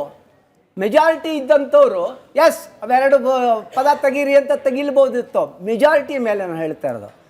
ಮೆಜಾರಿಟಿ ಇದ್ದವ್ರಿಗೂ ಸಹ ಬೇಕಾಗಿಲ್ಲ, ವಿರೋಧ ಪಕ್ಷದವ್ರಿಗೂ ಬೇಕಾಗಿಲ್ಲ. ಇದು ನಾಟಕ ಮಾಡ್ಕೊಂಡು ನಡೆಸ್ಕೊಂಡು ಹೋಗೋಂಥದ್ದು. ಒಂದು ನಿಮಗೆ ಉದಾಹರಣೆ ಹೇಳ್ಬಿಡ್ತೀನಿ. ಇಲ್ಲೇ ಲೋಕಾಯುಕ್ತನ ಮುಚ್ಚಬೇಕು ಅಂದಾಗ ಜನತಾದಳದವರು, BJPಯವರು, ಕಾಂಗ್ರೆಸ್ ಅವರು, ಆದರೆ ಕಾಂಗ್ರೆಸ್ ಅಧಿಕಾರದಲ್ಲಿತ್ತು, ಅವ್ರ ಬಾಯಿಗೆ ಮಾತ್ರ ಇವರೇ ತಂದಿದ್ದು ಅಂತ ಹೇಳಿದರು. ಎಲ್ಲರೂ ಸೇರ್ಕೊಂಡು ಅಣ್ಣ ಲೋಕಾಯುಕ್ತ ಇದು ಬಿಟ್ರೆ ನಾವು ಹೋಗೇ ಬಿಡ್ತೀವಿ ಒಳಗಡೆಗೆ ಅಂತ ಮಾಡಿದ್ವಿ. ಹಾಗೇನೆ ಇದು ಇವತ್ತಿನ ರಾಜಕೀಯ ವ್ಯವಸ್ಥೆ ಹೇಗಿದೆ ಅಂದರೆ ಅಷ್ಟು ಭ್ರಷ್ಟಾಚಾರದ ಕಡೆಗೆ ಹೋಗಿದೆ. 1925 RSS ಹುಟ್ಕೊಳ್ಳೋದು ಸರ್. 1947 ನಮಗೆ ಸ್ವಾತಂತ್ರ್ಯ ಸಿಗುತ್ತೆ. ಸ್ವಾತಂತ್ರ್ಯಕ್ಕೆ ನಿಮ್ಮ RSSನ ಕೊಡುಗೆ ಏನಿದೆ ಸರ್? ಒಂದು 10 ಕೊಡುಗೆ ಹೇಳಿ. ಮತ್ತು ಅಕೌಂಟಬಿಲಿಟಿ, ಟ್ರಾನ್ಸ್ಪರೆನ್ಸಿ, ರಿಜಿಸ್ಟ್ರೇಷನ್ ಅಂದರೆ ನಿಮ್ಗೆ ಭಯ ಯಾಕೆ ಸರ್? ಎರಡನೇ ಪ್ರಶ್ನೆಗೆ ಇಷ್ಟೊತ್ತು ಉತ್ತರ ನಾವು ತೆಗೆಯೋ ಪ್ರಯತ್ನ ಮಾಡಿದ್ವಿ ಸರ್. ಮೊದಲನೇ ಪ್ರಶ್ನೆಗೆ ಉತ್ತರ ಕೊಡಿ. ಎರಡು ಸ್ವಾತಂತ್ರ್ಯ ಹೋರಾಟಗಳಿದೆ. ಒಂದು ಬ್ರಿಟಿಷರನ್ನು ಓಡಿಸುವಂಥ ಸ್ವಾತಂತ್ರ್ಯ. ಅದರಲ್ಲಿ ನಾನು ಆವಾಗಲೇ ಹೇಳಿದೆ, ನೀನು ಕೇಳಿಸ್ಕೊಂಡಿಲ್ಲ ಅನ್ಸಂತ. ಪಾಪ ನಮ್ಮ ಸಂಸ್ಥಾಪಕರನ್ನೇ 2 ವರ್ಷ ಜೈಲಲ್ಲಿದ್ದರು. ಕಾಂಗ್ರೆಸ್ ಪಕ್ಷದ ಅಧ್ಯಕ್ಷರು ಹೋಗಿ ಅವ್ರಿಗೆ ಸ್ವಾಗತ ಮಾಡಿ ಅವ್ರಿಗೆ ಸನ್ಮಾನ ಮಾಡಿದ್ರು. ಈ ರೀತಿ ಅನೇಕರು ನಾನು ಉದಾಹರಣೆ ಕೊಡ್ತೀನಿ. ನಂಬರ್ 1. ನಂಬರ್ 2, 2ನೇ ಸಾರಿ ದೇಶದ ಸ್ವಾತಂತ್ರ್ಯ ಹೋಗಿದ್ದು ಸನ್ಮಾನ್ಯ ಶ್ರೀಮತಿ ಇಂದಿರಾ ಗಾಂಧಿ ಅವರು ಈ ದೇಶಕ್ಕೆ ಸಂವಿಧಾನವನ್ನು ಕತ್ಲಲ್ಲಿಟ್ಟು ತೆಗೆದು ಎಮರ್ಜೆನ್ಸಿ ಆಗಿದಾಗ ಅವು 2ನೇ ಸಾರಿ 20,000 ಜನ ರಾಷ್ಟ್ರೀಯ ಸ್ವಯಂ ಸೇವಕ ಸಂಘದ ಸ್ವಯಂ ಸೇವಕರು 20,000 ಜನ ಜೈಲಲ್ಲಿದ್ದರು, ಅರೆಸ್ಟ್ ಆದರು. ಏನಕ್ಕೆ? ಸಂವಿಧಾನನ ವಾಪಸ್ ತೊಗೊಂಡು ಬನ್ನಿ ಬಾಬಾ ಸಾಹೇಬ್ ಅಂಬೇಡ್ಕರ್ ಬರೆದಿದ್ದು. ಅರ್ಥ ಆಯ್ತಾ? ಅದು ನಿಜವಾದ ಸ್ವಾತಂತ್ರ್ಯ ಹೋರಾಟಕ್ಕೆ ರಾಷ್ಟ್ರೀಯ ಸ್ವಯಂ ಸೇವಕ ಸಂಘದ ಕೊಡುಗೆ. ಅಷ್ಟಿಷ್ಟಲ್ಲ. ಅರ್ಥ ಆಯ್ತಾ? ನಟರಾಜ್ ಗೌಡ್ರಿಗೆ ಕಾಂಗ್ರೆಸ್ ನಾಯಕರು ಕಾಂಗ್ರೆಸ್ ಕಾರ್ಯಕರ್ತರಿಗೆ ಸಾರ್ವಜನಿಕ ಆಸ್ತಿ ಬಳಸಲಿಕ್ಕೆ ಪವರ್ ಆಫ್ ಅಟರ್ನಿ ಮಾಡಿಕೊಟ್ಬಿಟ್ಟಿದ್ದೀರಾ. ಯಾಕೆಂದರೆ ಜನಸಾಮಾನ್ಯರು ಸಾರ್ವಜನಿಕ ಆಸ್ತಿ ಬಳಸಬೇಕು ಅಂದರೆ ಅವ್ರು 100 ನಿಯಮ ಅದು ಇದು ಅಂತ ಹೇಳ್ತೀರಾ. ಆದರೆ ನಿಮ್ಮ ಕಾರ್ಯಕರ್ತರಿಗೆ ಅದು ಯಾವುದೇ ರೀತಿಯ ನಿಯಮ ಪಾಲಿಸ್ತಾ ಇಲ್ಲ. ಆಮೇಲೆ ಇನ್ನೊಂದು, DK ಶಿವಕುಮಾರ್ DCM ಆಗಿದ್ದಾಗ ಒಂದು ಮಾತು ಹೇಳಿದರು, ನಮ್ಮ ಕಾರ್ಯಕರ್ತರು ಯಾರು ಫ್ಲೆಕ್ಸ್ ಇಲ್ಲ, ಕಾರ್ಯಕರ್ತರಿಗೆ ಅಂತಲ್ಲ ಇಡೀ ಬೆಂಗಳೂರಿಗೆ ಹೇಳಿದ್ದು ಎಲ್ಲೂ ಫ್ಲೆಕ್ಸ್ ಆಗಬೇಡಿ ಅಂತ. ಊರು ತುಂಬ ನಿಮ್ಮದೇ ಫ್ಲೆಕ್ಸು. DK ಶಿವಕುಮಾರ್ ಫೋಟೋ ಈ ಕಡೆ, ಸಿದ್ದರಾಮಯ್ಯ ಫೋಟೋ ಈ ಕಡೆ. ಅಲ್ಲ, DK ಶಿವಕುಮಾರ್ ಫೋಟೋ ಈ ಕಡೆ. ನಿಮ್ಮ ಕಾರ್ಯಕರ್ತರು ಅಲ್ಲ, ನಿಮ್ಮ ನಾಯಕರ ಮಾತಿಗೆ ಬೆಲೆ ಇಲ್ವಾ ಅಂತ. ಇಲ್ಲ, ಕಾಂಗ್ರೆಸ್ ಕಾರ್ಯಕರ್ತರು ಒಂದು ಫ್ರೀಡಮ್ ಮಾರ್ಚ್ ಅಂತ ಮಾಡಿದ್ರು. ಫ್ರೀಡಮ್ ಮಾರ್ಚ್ ಅಂತ ಮಾಡಿದಾಗ 2 ಲಕ್ಷ ಜನ ಇಮೇಲ್ ಅಡ್ರೆಸ್ಸು, ಫೋನ್ ನಂಬರು, ಅದು ಸಮೇತ ಅಡ್ರೆಸ್ ಸಮೇತ ತಾವು ನೋಂದಣಿ ಮಾಡಿಕೊಂಡ್ರು. ಅದು ಸರ್ಕಾರ ಪರ್ಮಿಷನ್ ತಗೊಂಡು, BJP ಸರ್ಕಾರ ಇತ್ತು, ಪರ್ಮಿಷನ್ ತೆಗೆದುಕೊಂಡು ನಾವು 7 ಕಿಲೋಮೀಟರ್ ಪಾದಯಾತ್ರೆ ಮಾಡಿದ್ವಿ. ಅದು ಪರ್ಮಿಷನ್ ತಗೊಂಡೆ ಕಾನೂನಾತ್ಮಕವಾಗಿ ಪಕ್ಷ ಸಂಘಟನೆ ನಡೀತದೆ. ಆಮೇಲೆ ಯಾರಾದ್ರೂ ಬ್ಯಾನರ್ ಹಾಕಿದ್ರೆ, ಇಲ್ಲಿಗಲ್ ಬ್ಯಾನರ್ ಹಾಕಿದ್ರೆ ಅದಕ್ಕೆ BBMP ಅಧಿಕಾರಿಗಳಿದ್ದಾರೆ, ಅದಕ್ಕೆ ಕ್ರಮ ತಗೊಂತಾರೆ. BJP ಮೇಲೂ ತಗೊಂತಾರೆ, BJP ತಗೊಂತಾರೆ. ಆಮೇಲೆ ಇದು ಸೆಕ್ಯುಲರಿಸಮ್, ಸೋಷಿಯಲಿಸಮ್ 19 ಎಮರ್ಜೆನ್ಸಿ ಸಮಯದಲ್ಲಿ ಸೇರಿಸ್ಬಿಟ್ರು ಅಂತ ಹೇಳಿದ್ರು. BJP ವಕ್ತಾರರು ಕೂಡ ಅದ್ರ ಬಗ್ಗೆ ಎಮರ್ಜೆನ್ಸಿ ಬಗ್ಗೆ ಮಾತಾಡಿದ್ರು. ನೋಡಿ, ಸೆಕ್ಯುಲರಿಸಮ್ ಸೋಷಿಯಲಿಸಮ್ ಯಾಕೆ ಸೇರಿಸಿದ್ರು? ಯಾವಾಗ ಭಾರತೀಯ ಸಂವಿಧಾನ ಬಂತು, ಭಾರತೀಯ ಸಂವಿಧಾನ ಬಂದಾಗ ಸಂವಿಧಾನದಲ್ಲಿ ಭಾರತೀಯತೆನೇ ಇಲ್ಲ ಅಂತ ಆರ್ಗನೈಸರ್ RSS ಮುಖವಾಣಿ ಹೇಳ್ತು. ಅದಾದ ನಂತರ ಹಂತವಾಗಿ ಹಿಂದೂ ಕೋಡ್ ಬಿಲ್ಗೂ ವಿರೋಧ, ಬೇರೆ ಎಲ್ಲ ಯಾವುದೇ ಬಿಲ್ ತಂದ್ರು ವಿರೋಧ. ಆಮೇಲೆ ದಲಿತರ ಮೇಲೆ ಶೋಷಣೆ ಜಾಸ್ತಿ ಆಗ್ತಾನೆ ಇತ್ತು. ಆಮೇಲೆ ಅಲ್ಪಸಂಖ್ಯಾತರ ಮೇಲೆ ಶೋಷಣೆ ಜಾಸ್ತಿ ಆಗ್ತಾನೆ ಇತ್ತು. ಸರ್ಕಾರ ಎಷ್ಟೇ ನಿಯಂತ್ರಣ ಮಾಡಿದ್ರು ಆ ಮನಸ್ಥಿತಿನ ಬದಲಾವಣೆ ಮಾಡ್ಲಿಕ್ಕೆ ಸಾಧ್ಯ ಆಗಲಿಲ್ಲ. ಅದಕ್ಕಾಗಿ ಇಡೀ ಭಾರತೀಯರಿಗೆ 100 ಕೋಟಿ, ಇವತ್ತಿನ 100 ಕೋಟಿ 140 ಕೋಟಿ ಭಾರತೀಯರಿಗೂ ಅನುಕೂಲ ಆಗ್ಲಿ ಅಂತ ಆ ಸಮಯದಲ್ಲಿ ಸೋಷಿಯಲಿಸಮ್ ಅಂಡ್ ಸೆಕ್ಯುಲರಿಸಮ್ ತಗೊಂಡ್ಬಂದ್ರು. ಇಡೀ ಪ್ರಪಂಚ ನಿಂತಿರೋದು ಅದ್ರ ಮೇಲೆ, ಸೋಷಿಯಲ್ ಸೆಕ್ಯುಲರ್ ಮೇಲೆ. ಯಾರಿಗೆ ಅದ್ರ ಮೇಲೆ ತೊಂದರೆ ಆಗ್ತದೆ? ಮೂಲಭೂತವಾದಿಗಳಿಗೆ ಮಾತ್ರ ಅದನ್ನ ತೊಂದರೆ ಮಾಡ್ತಾ ಇದ್ದಾರೆ. ಸರ್, ನಾನು ಶ್ರೀನಿವಾಸ್ ಕೇಳ್ತಾ ಇರೋದು, ಇವಾಗ ಮೋಹನ್ ಭಾಗವತ್ ಇರಲ್ಲ, Z ಸೆಕ್ಯೂರಿಟಿ ಕೊಟ್ಟಿದ್ದಾರಲ್ಲ, ಯಾವ ಬೇಸಸ್ ಕೊಟ್ಟಿದ್ದಾರಾ? ದುಡ್ಡು ಯಾರು ಕೊಡ್ತಾ ಇರೋದು? ರಿಜಿಸ್ಟರ್ ಆಗಿಲ್ಲ ಅಂದ್ರೆ ಹೆಂಗ್ ಕೊಡುತ್ತೆ Z ಸೆಕ್ಯೂರಿಟಿ ಅವ್ರಿಗೆ? ಈ ದೇಶದಲ್ಲಿ ಸಮಾಜಮುಖಿಯಾಗಿ ಕೆಲಸ ಮಾಡ್ತಾ ಇರೋ ಯಾರಾದರೂ ಸರಿ, ಅದು ಯಾವುದೇ RSSನವರಲ್ಲ. ಈ ದೇಶದಲ್ಲಿ ಇವರಿಗೆ ಅನೇಕ ಸ್ವಾಮೀಜಿಗಳಿಗೆ, ಈಗ ನಿರ್ಮಲಾನಂದ ಸ್ವಾಮೀಜಿ ಅವ್ರಿಗೂ ಕೊಟ್ಟಿದ್ದಾರೆ, ನಮ್ಮ ಶ್ರೀ ರವಿಶಂಕರ್ ಗುರೂಜಿಯವ್ರಿಗೂ ಕೊಟ್ಟಿದ್ದಾರೆ, ಅನೇಕ ಜನ ಶೃಂಗೇರಿ ಮಠದವ್ರಿಗೂ ಕೊಟ್ಟಿದ್ದಾರೆ, ಡೆಲ್ಲಿನಲ್ಲಿರ್ತಕ್ಕಂಥ ಮೌಲ್ಯಗಳಿಗೂ ಕೊಟ್ಟಿದ್ದಾರೆ. ಹಾಗಾಗಿ ಯಾರೇ ಸಮಾಜದ ಆಸ್ತಿ ಅವರು ಅಸೆಟ್ ಅಂತಂದಾಗ ಅವ್ರಿಗೆ ಜೀವ ಬೆದರಿಕೆ ಇದ್ದರೆ ಯಾವುದೇ ಸರ್ಕಾರ ಅದು ಬಿಜೆಪಿ ಸರ್ಕಾರ ಅಂತ ಅಲ್ಲ, ಕಾಂಗ್ರೆಸ್ ಸರ್ಕಾರ ಅಂತ ಯಾರಿಗೆ ಬೇಕಾದ್ರೂ ಕೊಡೋದಕ್ಕೆ ಸಂವಿಧಾನದಲ್ಲಿ ಕಾನೂನಲ್ಲಿ ಅವಕಾಶ ಇದೆ, ಹಾಗಾಗಿ ಕೊಟ್ಟಿದ್ದಾರೆ. ಸಂಘ 100 ವರ್ಷ ಸಂಘ 100 ವರ್ಷದಿಂದ ಬರ್ತಾ ಬಂದಿದೆ. ಈಗ ಸಂಘ ನೋಡಿದರೆ ಸಾಮರಸ್ಯ ಅಂತ ದೇಶದ ತುಂಬ ಹೇಳ್ತಾ ಇದೆ. ಆದರೆ ನೀವು ಎಲ್ಲದರಲ್ಲಿ ಜಾತಿ ಅಂತ ಹುಡುಕ್ತಿದ್ದೀರಿ. ನಾವು ಲೋಹಿತ್ ಸರ್ ಪ್ರಶ್ನೆ ಕೇಳ್ತೀನಿ. ಸರ್, ನೀವು ಹೇಳಿದ್ರಿ RSS ಒಂದು ಜಾತಿಗೆ ಸೀಮಿತ ಅಂತ. ಯಾವ ಜಾತಿಗೆ ಸೀಮಿತ ಅಂತ ಕ್ಲಾರಿಟಿ ಕೊಡಬೇಕು. ನೇರವಾಗಿ ನಾನು ನಿಮಗೆ ಪ್ರಶ್ನೆಗೆ ಉತ್ತರ ಕೊಡ್ತೀನಿ. ಯಾಕೆಂದ್ರೆ ನಾನು ಅಲ್ಲಿಲ್ಲ, ಇಲ್ಲಿದ್ದೀನಿ ಬೇಕಂತಲೇ. That's a purpose I am here. Okay, RSS ನ ಪ್ರಮುಖರು 5 ಜನ ಬಂದಿದ್ದಾರೆ ಸರ್. 5 ಜನನ 6 ಜನ ಬಂದಿದ್ದಾರೆ. ಅವರೆಲ್ಲರೂ ಸಹಿತ 5ರಲ್ಲಿ 6ರಲ್ಲಿ 5 ಒಂದೇ ಜಾತಿಗೆ ಚಿತ್ಪಾವಲ ಬ್ರಾಹ್ಮಣರಿಗೆ ಸೇರಿರುವಂಥ ಒಂದು ಪ್ರಮುಖರು ಬಂದಿದ್ದಾರೆ. ಒಬ್ಬರು ಒಂದು ಮೇಲ್ವರ್ಗದ ರಜಪೂತ ಸಮುದಾಯಕ್ಕೆ ಅವರು ಬಂದಿದ್ದಾರೆ. ಮತ್ತು ಅದರಲ್ಲಿರುವಂಥ ಟ್ರಸ್ಟ್ಗಳು ಈಗ RSS ರಿಜಿಸ್ಟರ್ ಆಗಲಿಲ್ಲ, ಆದರೆ RSS ಅಂಡರ್ ಕೇಶವ ಟ್ರಸ್ಟ್, ಮತ್ತೊಂದು ಟ್ರಸ್ಟ್, ಭಾರತ ಮಾತಾ ಟ್ರಸ್ಟ್ ಇಂಥ ಟ್ರಸ್ಟ್ಗಳು ರಿಜಿಸ್ಟರ್ ಆಗ್ತವೆ. ಆ ಟ್ರಸ್ಟ್ಗಳಲ್ಲಿ ಕೇವಲ ಕೆಲವು ಜಾತಿಗಳ, ವಿಶೇಷವಾಗಿ ಮೇಲ್ವರ್ಗದ ಜಾತಿಗಳಷ್ಟೇ ಪ್ರಾಮುಖ್ಯತೆ ಹೊಂದಿರುವಂತ ಅವರು ಇರ್ತಾರೆ. ಆ ಕಾರಣಕ್ಕೋಸ್ಕರ ಅದೊಂದು ಜಾತಿಗೆ ಸೀಮಿತವಾದಂತ ಮತ್ತು ಆ ಜಾತಿಯ ಹಿತರಕ್ಷಣೆಗೆ ಹುಟ್ಟಿಕೊಂಡಿರುವಂತ ಒಂದು ಸಂಘಟನೆ. ಸಂವಿಧಾನದ ಬಗ್ಗೆ ಗೊತ್ತಿಲ್ಲದೆ ಇರೋರು ಇದ್ದಾರೆ ಅಂತ ಹೇಳಿದ್ರೆ ನನ್ ನಿಜಕ್ಕೂ ಬೇಸರ ಆಗುತ್ತೆ. ಹೆಚ್ಚು ಸಂವಿಧಾನವನ್ನ ಬದಲಾಯಿಸಿದ್ದು ಕಾಂಗ್ರೆಸ್, ಆದರೆ ತಿದ್ದುಪಡಿ ಮಾಡಿದ್ದು ಅದನ್ನ ಇವತ್ತು ಸಮರ್ಥನೆ ಮಾಡ್ಕೋತಾರೆ. ನಂಬರ್ 1. ಎರಡನೇದು, ದೇಶಭಕ್ತಿ ಬಗ್ಗೆ ಮಾತಾಡಿದ್ವಿ. ದೇಶಭಕ್ತಿ ಬಗ್ಗೆ ಮಾತಾಡಿದಾಗ ಯಾವ ಪ್ರಧಾನಿಗಳು ತಮ್ಮ ಐರನ್ ಬಟ್ಟೆಯನ್ನು ವಿದೇಶಕ್ಕೆ ಕಳಿಸ್ತಾ ಇದ್ರು ಐರನ್ ಮಾಡೋದಕ್ಕೆ, ಅದು ದೇಶಭಕ್ತಿ.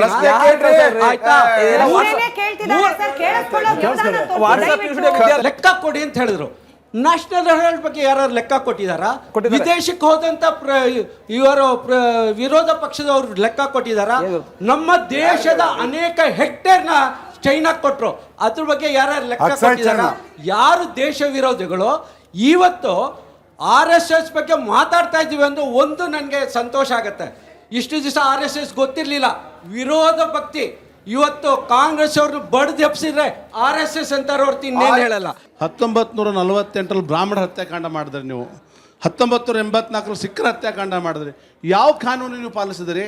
ಯಾವ ಸಂವಿಧಾನ? 90 ಬಾರಿ ಕಾಂಗ್ರೆಸ್ ಇತರ ಸರ್ಕಾರಗಳು ಬದಲಾಯಿಸಿದವ್ರು ನೀವೇನ್ರಿ ಸಂವಿಧಾನದ ಬಗ್ಗೆ ಮಾತಾಡ್ತೀರಾ? ನಿಮ್ಮ ಹತ್ರ ಏನೂ ಇಲ್ಲ, ನೀವು ಸಂವಿಧಾನ ಮಾಡಲ್ಲ. ನೀವು ಇರೋದೇ 3 ಸ್ಟೇಟಲ್ಲಿ, ಇನ್ನು ಅದನ್ನೂ ಹೋಗುತ್ತೀರಾ ನೀವು? ನಿಮ್ಮ ಅಭಿಪ್ರಾಯ ಏನಾಯ್ತು? ನಿಮ್ಮ ಅಭಿಪ್ರಾಯ ನಟರಾಜ್ಗೌಡರು ಉತ್ತರ ಕೊಡ್ಲಿ ಅದಕ್ಕೆ. ಸರ್, ಅವರು ಒಂದು 2-3 ಉದಾಹರಣೆ ಕೊಟ್ಟು ಹೇಳಿ. ಕೇಳಿ. ಈಗ ಬ್ರಾಹ್ಮಣರ ಹತ್ಯೆ ಆಯಿತು ಅಂತ 1948 ಅಲ್ಲಿ, ಅದು ಆಗಬಾರ್ದಿತ್ತು. ಮಹಾತ್ಮ ಗಾಂಧಿಯ ಹತ್ಯೆ ಆದ ಮೇಲೆ ಯಾರು ಅದನ್ನು ಷಡ್ಯಂತ್ರ ಮಾಡಿ ಅವ್ರನ್ನ ಹತ್ಯೆ ಮಾಡಿದ್ರು, ಹಂಗಾಗಿ ಅಲ್ಲಿನ ಜನ ಆಕ್ರೋಶಗೊಂಡು ಮಹಾತ್ಮ ಗಾಂಧಿ ಹತ್ಯೆ ನಂತರ ಆದಂಥದ್ದು ಅದು ಆಗಬಾರ್ದಿತ್ತು. ಸಿಖ್ಖರ ಹತ್ಯೆ ಆದಾಗಲೂ ಕೂಡ ಅದು ಆಗಬಾರ್ದಿತ್ತು. ಅದು ನಾವು ಇವತ್ತು ವಿಷಾದ ಪಡಿಸಿದ್ದೀವಿ. ಅದು ಕಾನೂನು ಕ್ರಮ ತಗೊಂಡಿದೆ, ಆಗಿದೆ. ಆದರೆ ಗುಜರಾತ್ನ ನರಮೇಧ ಇದೆಯಲ್ಲ, ಅದು ಕಣ್ಣು ಮುಂದೆ ಆಗಿದ್ದು, ಉದ್ದೇಶಪೂರ್ವಕವಾಗಿ ಮಾಡಿಸಿದ್ದು. ಅವ್ರಿಗೆ ಪ್ರಮೋಷನ್ ಕೊಟ್ಟು ಇವತ್ತು ಪ್ರೈಮ್ ಮಿನಿಸ್ಟರ್ ಮಾಡಿದ್ದೀರಿ. ಬಿಡಿ. ಪ್ರಶ್ನೆ. ನಮಸ್ತೆ ಸರ್, ನಾನು ಲೋಹಿತ್ ಅವ್ರಿಗೆ ಕೇಳಬೇಕು ಅಂದ್ಕೊಂಡಿದ್ದೀನಿ. ನನ್ನ ಹೆಸರು ಜಯ ವೆಂಕಟೇಶ್ ಅಂತ. ಕಪಿಲ್ ಸಿಬಲ್ ಅವರು ಕಾಕ್ರೋಚ್ ಪಕ್ಷ ಇವಾಗೆಲ್ಲ ನೋಡಿದ್ದೀರಾ, ಕೇಳ್ಕೊಂಡಿದ್ದೀರಾ ತುಂಬ ಕಾಕ್ರೋಚ್ ಅಂತ. ಕಾಕ್ರೋಚ್ ಪಕ್ಷಕ್ಕೆ 1 ಕೋಟಿ ದೇಣಿಗೆನ ಕೊಟ್ಟಿದ್ದಾರೆ. ಆ್ಯಕ್ಚುಲಿ ಅದು ಅನ್ರಿಜಿಸ್ಟರ್ಡ್, ಇನ್ನೂ ರಿಜಿಸ್ಟರ್ಡ್ ಆಗಿಲ್ಲ. ಈ ದೇಣಿಗೆ ಎಲ್ಲಿಗೆ ಹೋಗುತ್ತೆ, ಹೇಗೆ ಹೋಗುತ್ತೆ, ಅದ್ರ ಬಗ್ಗೆ ನೀವು ಒಂದು ಸ್ವಲ್ಪ ಹೇಳಿ ಸರ್. RSS ದೇಣಿಗೆ ಇದು ರಿಜಿಸ್ಟರ್ ಆಗಿಲ್ಲ ಅಂತ ಕೇಳ್ತಾ ಇದ್ದೀರಲ್ಲ, ಅದಕ್ಕೋಸ್ಕರ ಈ ಪ್ರಶ್ನೆ ಕೇಳ್ತಾ ಇದ್ದೀನಿ. ಕಪಿಲ್ ಸಿಬ್ಬಲ್ ಕೊಟ್ಟಿರೋ ಮಾಹಿತಿನೇ ಇಲ್ಲಲ್ಲ ನಮ್ಗೆ. ಕೊಟ್ಟಿದ್ರು ಕೂಡ ಕಪಿಲ್ ಸಿಬ್ಬಲ್ ಅವರು 1 ಕೋಟಿ ರೂಪಾಯಿ ಕೊಟ್ಟಿದ್ದಾರೆ ಅಂತ ನೀವು ಅಂಕಿಅಂಶ ಹೇಳ್ತಾ ಇದ್ದೀರಾ. ಕೊಟ್ಟವ್ರ ಬಗ್ಗೆ ನಿಮಗೆ ಮಾಹಿತಿ ಇದೆ, ಈಸ್ಕೊಂಡವ್ರ ಬಗ್ಗೆ ಮಾಹಿತಿ ಇದೆ. ಈಸ್ಕೊಂಡವರು ಆಡಿಟಿಂಗ್ ಮಾಡಬೇಕು, ಆಡಿಟಿಂಗ್ ರಿಪೋರ್ಟ್ ಕೊಡಬೇಕು, ಇದಕ್ಕೆ ಬದ್ಧತೆ ಅವ್ರು ತೋರಿಸ್ಬೇಕು. ಅವರು ನೋಂದಣಿ ಆಗಿಲ್ಲ ಅಂದ್ರೆ ನೋಂದಣಿ ಮಾಡಿಕೊಂಡು ಆ ಮಾಹಿತಿಯನ್ನ ಸರ್ಕಾರಕ್ಕೆ ಕೊಡಬೇಕು. ಇದಕ್ಕೆ ನಾನು ಅದ್ರ ಪರವಾಗಿದ್ದೀನಿ. ಹಂಗೆ ಕೂಡ ಇವರು ಕೂಡ ಯಾರು ಗುರುದಕ್ಷಿಣೆ ಕೋಟಿ ಕೊಡ್ತಾರೆ ಅದು ಮಾಹಿತಿ ಆಗಬೇಕು, ಯಾರು ಇಸ್ಕೊಂತಾರೆ ಅದು ಆಡಿಟಿಂಗ್ ಆಗಬೇಕು. ನೀವು ಖರ್ಗೆ ಅವರನ್ನ ನಮ್ಮ ಇದರಲ್ಲಿ ದಲಿತರು ಅಂತ ಹೇಳ್ಬಿಟ್ಟು ನಮ್ಮ ರಾಜ್ಯದಲ್ಲಿ ಅವರನ್ನು CM ಮಾಡಿಲ್ಲ ಅಂತ ಹೇಳಿದ್ರಿ. ಈ BJPಯಲ್ಲಿ ಗೆದ್ದಿದಾರಲ್ಲ ಈ ರಾಜ್ಯಗಳಲ್ಲಿ ಬೇಕಾದಷ್ಟು, ಅಲ್ಲಿ ಎಷ್ಟು ದಲಿತರನ್ನ CM ಮಾಡಿದ್ದಾರೆ? ಆ ರಾಮ ಮಂದಿರದ ಇದಾಯ್ತಲ್ಲ ಭೂಮಿ ಪೂಜೆ, ಆ ಭೂಮಿ ಪೂಜೆಗೆ ತಗೊಂಡೋಗಿ ಶಂಕುಸ್ಥಾಪನೆ ಮಾಡಿದ್ದೆ ಒಬ್ಬ. ಕೇಳಿಸ್ಕಮ್ಮ, ಕೇಳಿಸ್ಕೊಳ್ತಾವೆ, ವ್ಯವಧಾನ ಇಟ್ಕೋ. ಆ ಭೂಮಿ ಪೂಜೆಗೆ ಇಟ್ಟಿಗೆ ತಗೊಂಡೋಗಿ ಇಟ್ಟಿದ್ದೆ ಬಿಹಾರದ ಒಬ್ಬ ಮಾದಿಗ ಸಮುದಾಯದ ಒಬ್ಬ.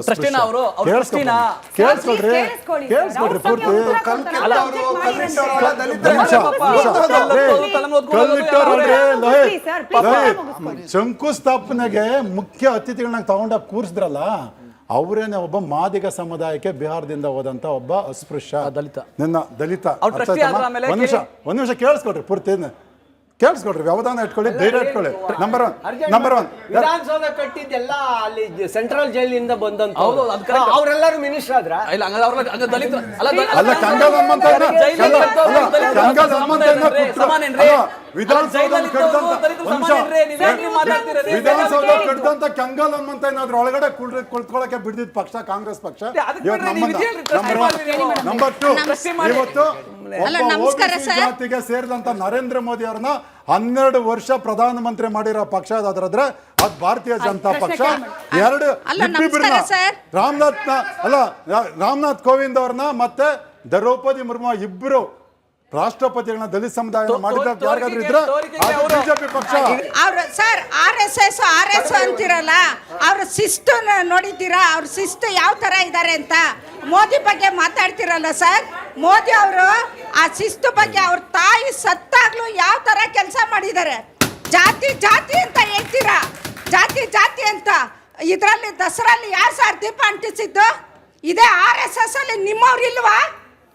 ನಿಮ್ಮವರು ಅವಾಗ ಕದೀತಾ ಇದ್ದಾರೆ ದುಡ್ಡನ್ನ. ಏನು ಗುರು ಕಾಣಿಕೆ ಅಂತಾರೆ ನಿಮ್ಮವ್ರು. ಇವಾಗ 2,000 ಅಲ್ಲ ಸರ್, ಮಹಿಳೆಯರು ಹೆಸರು ಹೇಳ್ಕೊಂಡು 5 ಕೋಟಿ ಹಗರಣ ಮಾಡಿದ್ರಲ್ಲ ಸರ್. ನೀವು 5,000 ಕೋಟಿ ಬಗ್ಗೆ ಮಾತಾಡ್ತಾರಲ್ಲ ಮೇಡಮ್, 5,000 ಕೋಟಿ ಹಗರಣ ಆಗಿದ್ರೆ ನಾನು ಮಂತ್ರಿನೋ ನನ್ನ ಅಕೌಂಟಿಗರು ಬರಬೇಕಿತ್ತು, ಅವ್ರ ಅಕೌಂಟಿಗರು ತನಿಖೆ ಏನಾಗಿದೆ ಸರ್? ತನಿಖೆ ಯಾರು ಮಾಡಿದ್ದಾರೆ ಸರ್? ತನಿಖೆ ಯಾರು ಮಾಡಿದ್ದಾರೆ? ಅಕೌಂಟ್ ಹೋಗಿದೆಯಲ್ಲ ಗೊತ್ತಾಗುತ್ತೆ. ಅಂತದೇನಾದ್ರು 5,000 ಕೋಟಿ ಏನಾದ್ರೂ ಹಗರಣ ಆಗಿದ್ರೆ ಯಾರ್ದಾರು ಒಂದು ಅಕೌಂಟಿಗೆ ಹೋಗ್ಬೇಕು, ತಿನ್ಬೇಕು. It's a technical error. ಕಾನೂನು ಅಂತ ಹೊಸದಾಗಿ ತರೋ ಪ್ರಯತ್ನ ಮಾಡಿದಾಗ ಅದ್ರ ಬಗ್ಗೆ ಅನುಮಾನ ಇಲ್ಲದ ರೀತಿಯಲ್ಲಿ ವಿವರವಾಗಿ ತಿಳಿಸುವ ಪ್ರಯತ್ನ ಸರ್ಕಾರದ ಕಡೆಯಿಂದ ಆಗಬೇಕು. ಹಾಗೆ ವಿರೋಧ ಪಕ್ಷಗಳು ಕೂಡ ಅದನ್ನ ಅರ್ಥ ಮಾಡಿಕೊಂಡು ಮಾತನಾಡಬೇಕು. ಅದರಲ್ಲಿ ಇಲ್ಲದ ಅಂಶಗಳನ್ನ ಸೇರಿಸುವ ಪ್ರಯತ್ನ ಅಥವಾ ತನ್ನ ಆಯಾಮದಲ್ಲಿ ಅದನ್ನ ವಿಶ್ಲೇಷಣೆ ಮಾಡೋ ಪ್ರಯತ್ನ ಮಾಡಬಾರ್ದು. ಈಗ ಕಾಂಗ್ರೆಸ್ ಸರ್ಕಾರ ತರಲಿಕ್ಕೆ ಹೊರಟಿರ್ತಕ್ಕಂಥ ಹೊಸ ಕಾನೂನು ಚರ್ಚೆ ಆಗಲಿ, ಸಾರ್ವಜನಿಕರ ಅಭಿಪ್ರಾಯ ಕೂಡ ಸಂಗ್ರಹ ಆಗಲಿ, ಸಾರ್ವಜನಿಕರ ಅಭಿಪ್ರಾಯದ ಆಧಾರದ ಮೇಲೆ ಕಾಂಗ್ರೆಸ್ ಸರ್ಕಾರ ನಿರ್ಣಯಗಳನ್ನು ಕೈಗೊಳ್ಳಿ ಅಂತ ಆಶಿಸ್ತಾ ಚರ್ಚೆಯನ್ನು ಮುಗಿಸ್ತಾ ಇದ್ದೀನಿ. ಧನ್ಯವಾದ ಎಲ್ರಿಗೂ ಕೂಡ ಚರ್ಚೆಯಲ್ಲಿ ಭಾಗಿಯಾಗಿದ್ದಕ್ಕೆ. ನೋಡ್ತಾ ಇರಿ ರಿಪಬ್ಲಿಕ್ ಕನ್ನಡ, ಇದು ನಿಮ್ಮ ಧ್ವನಿ.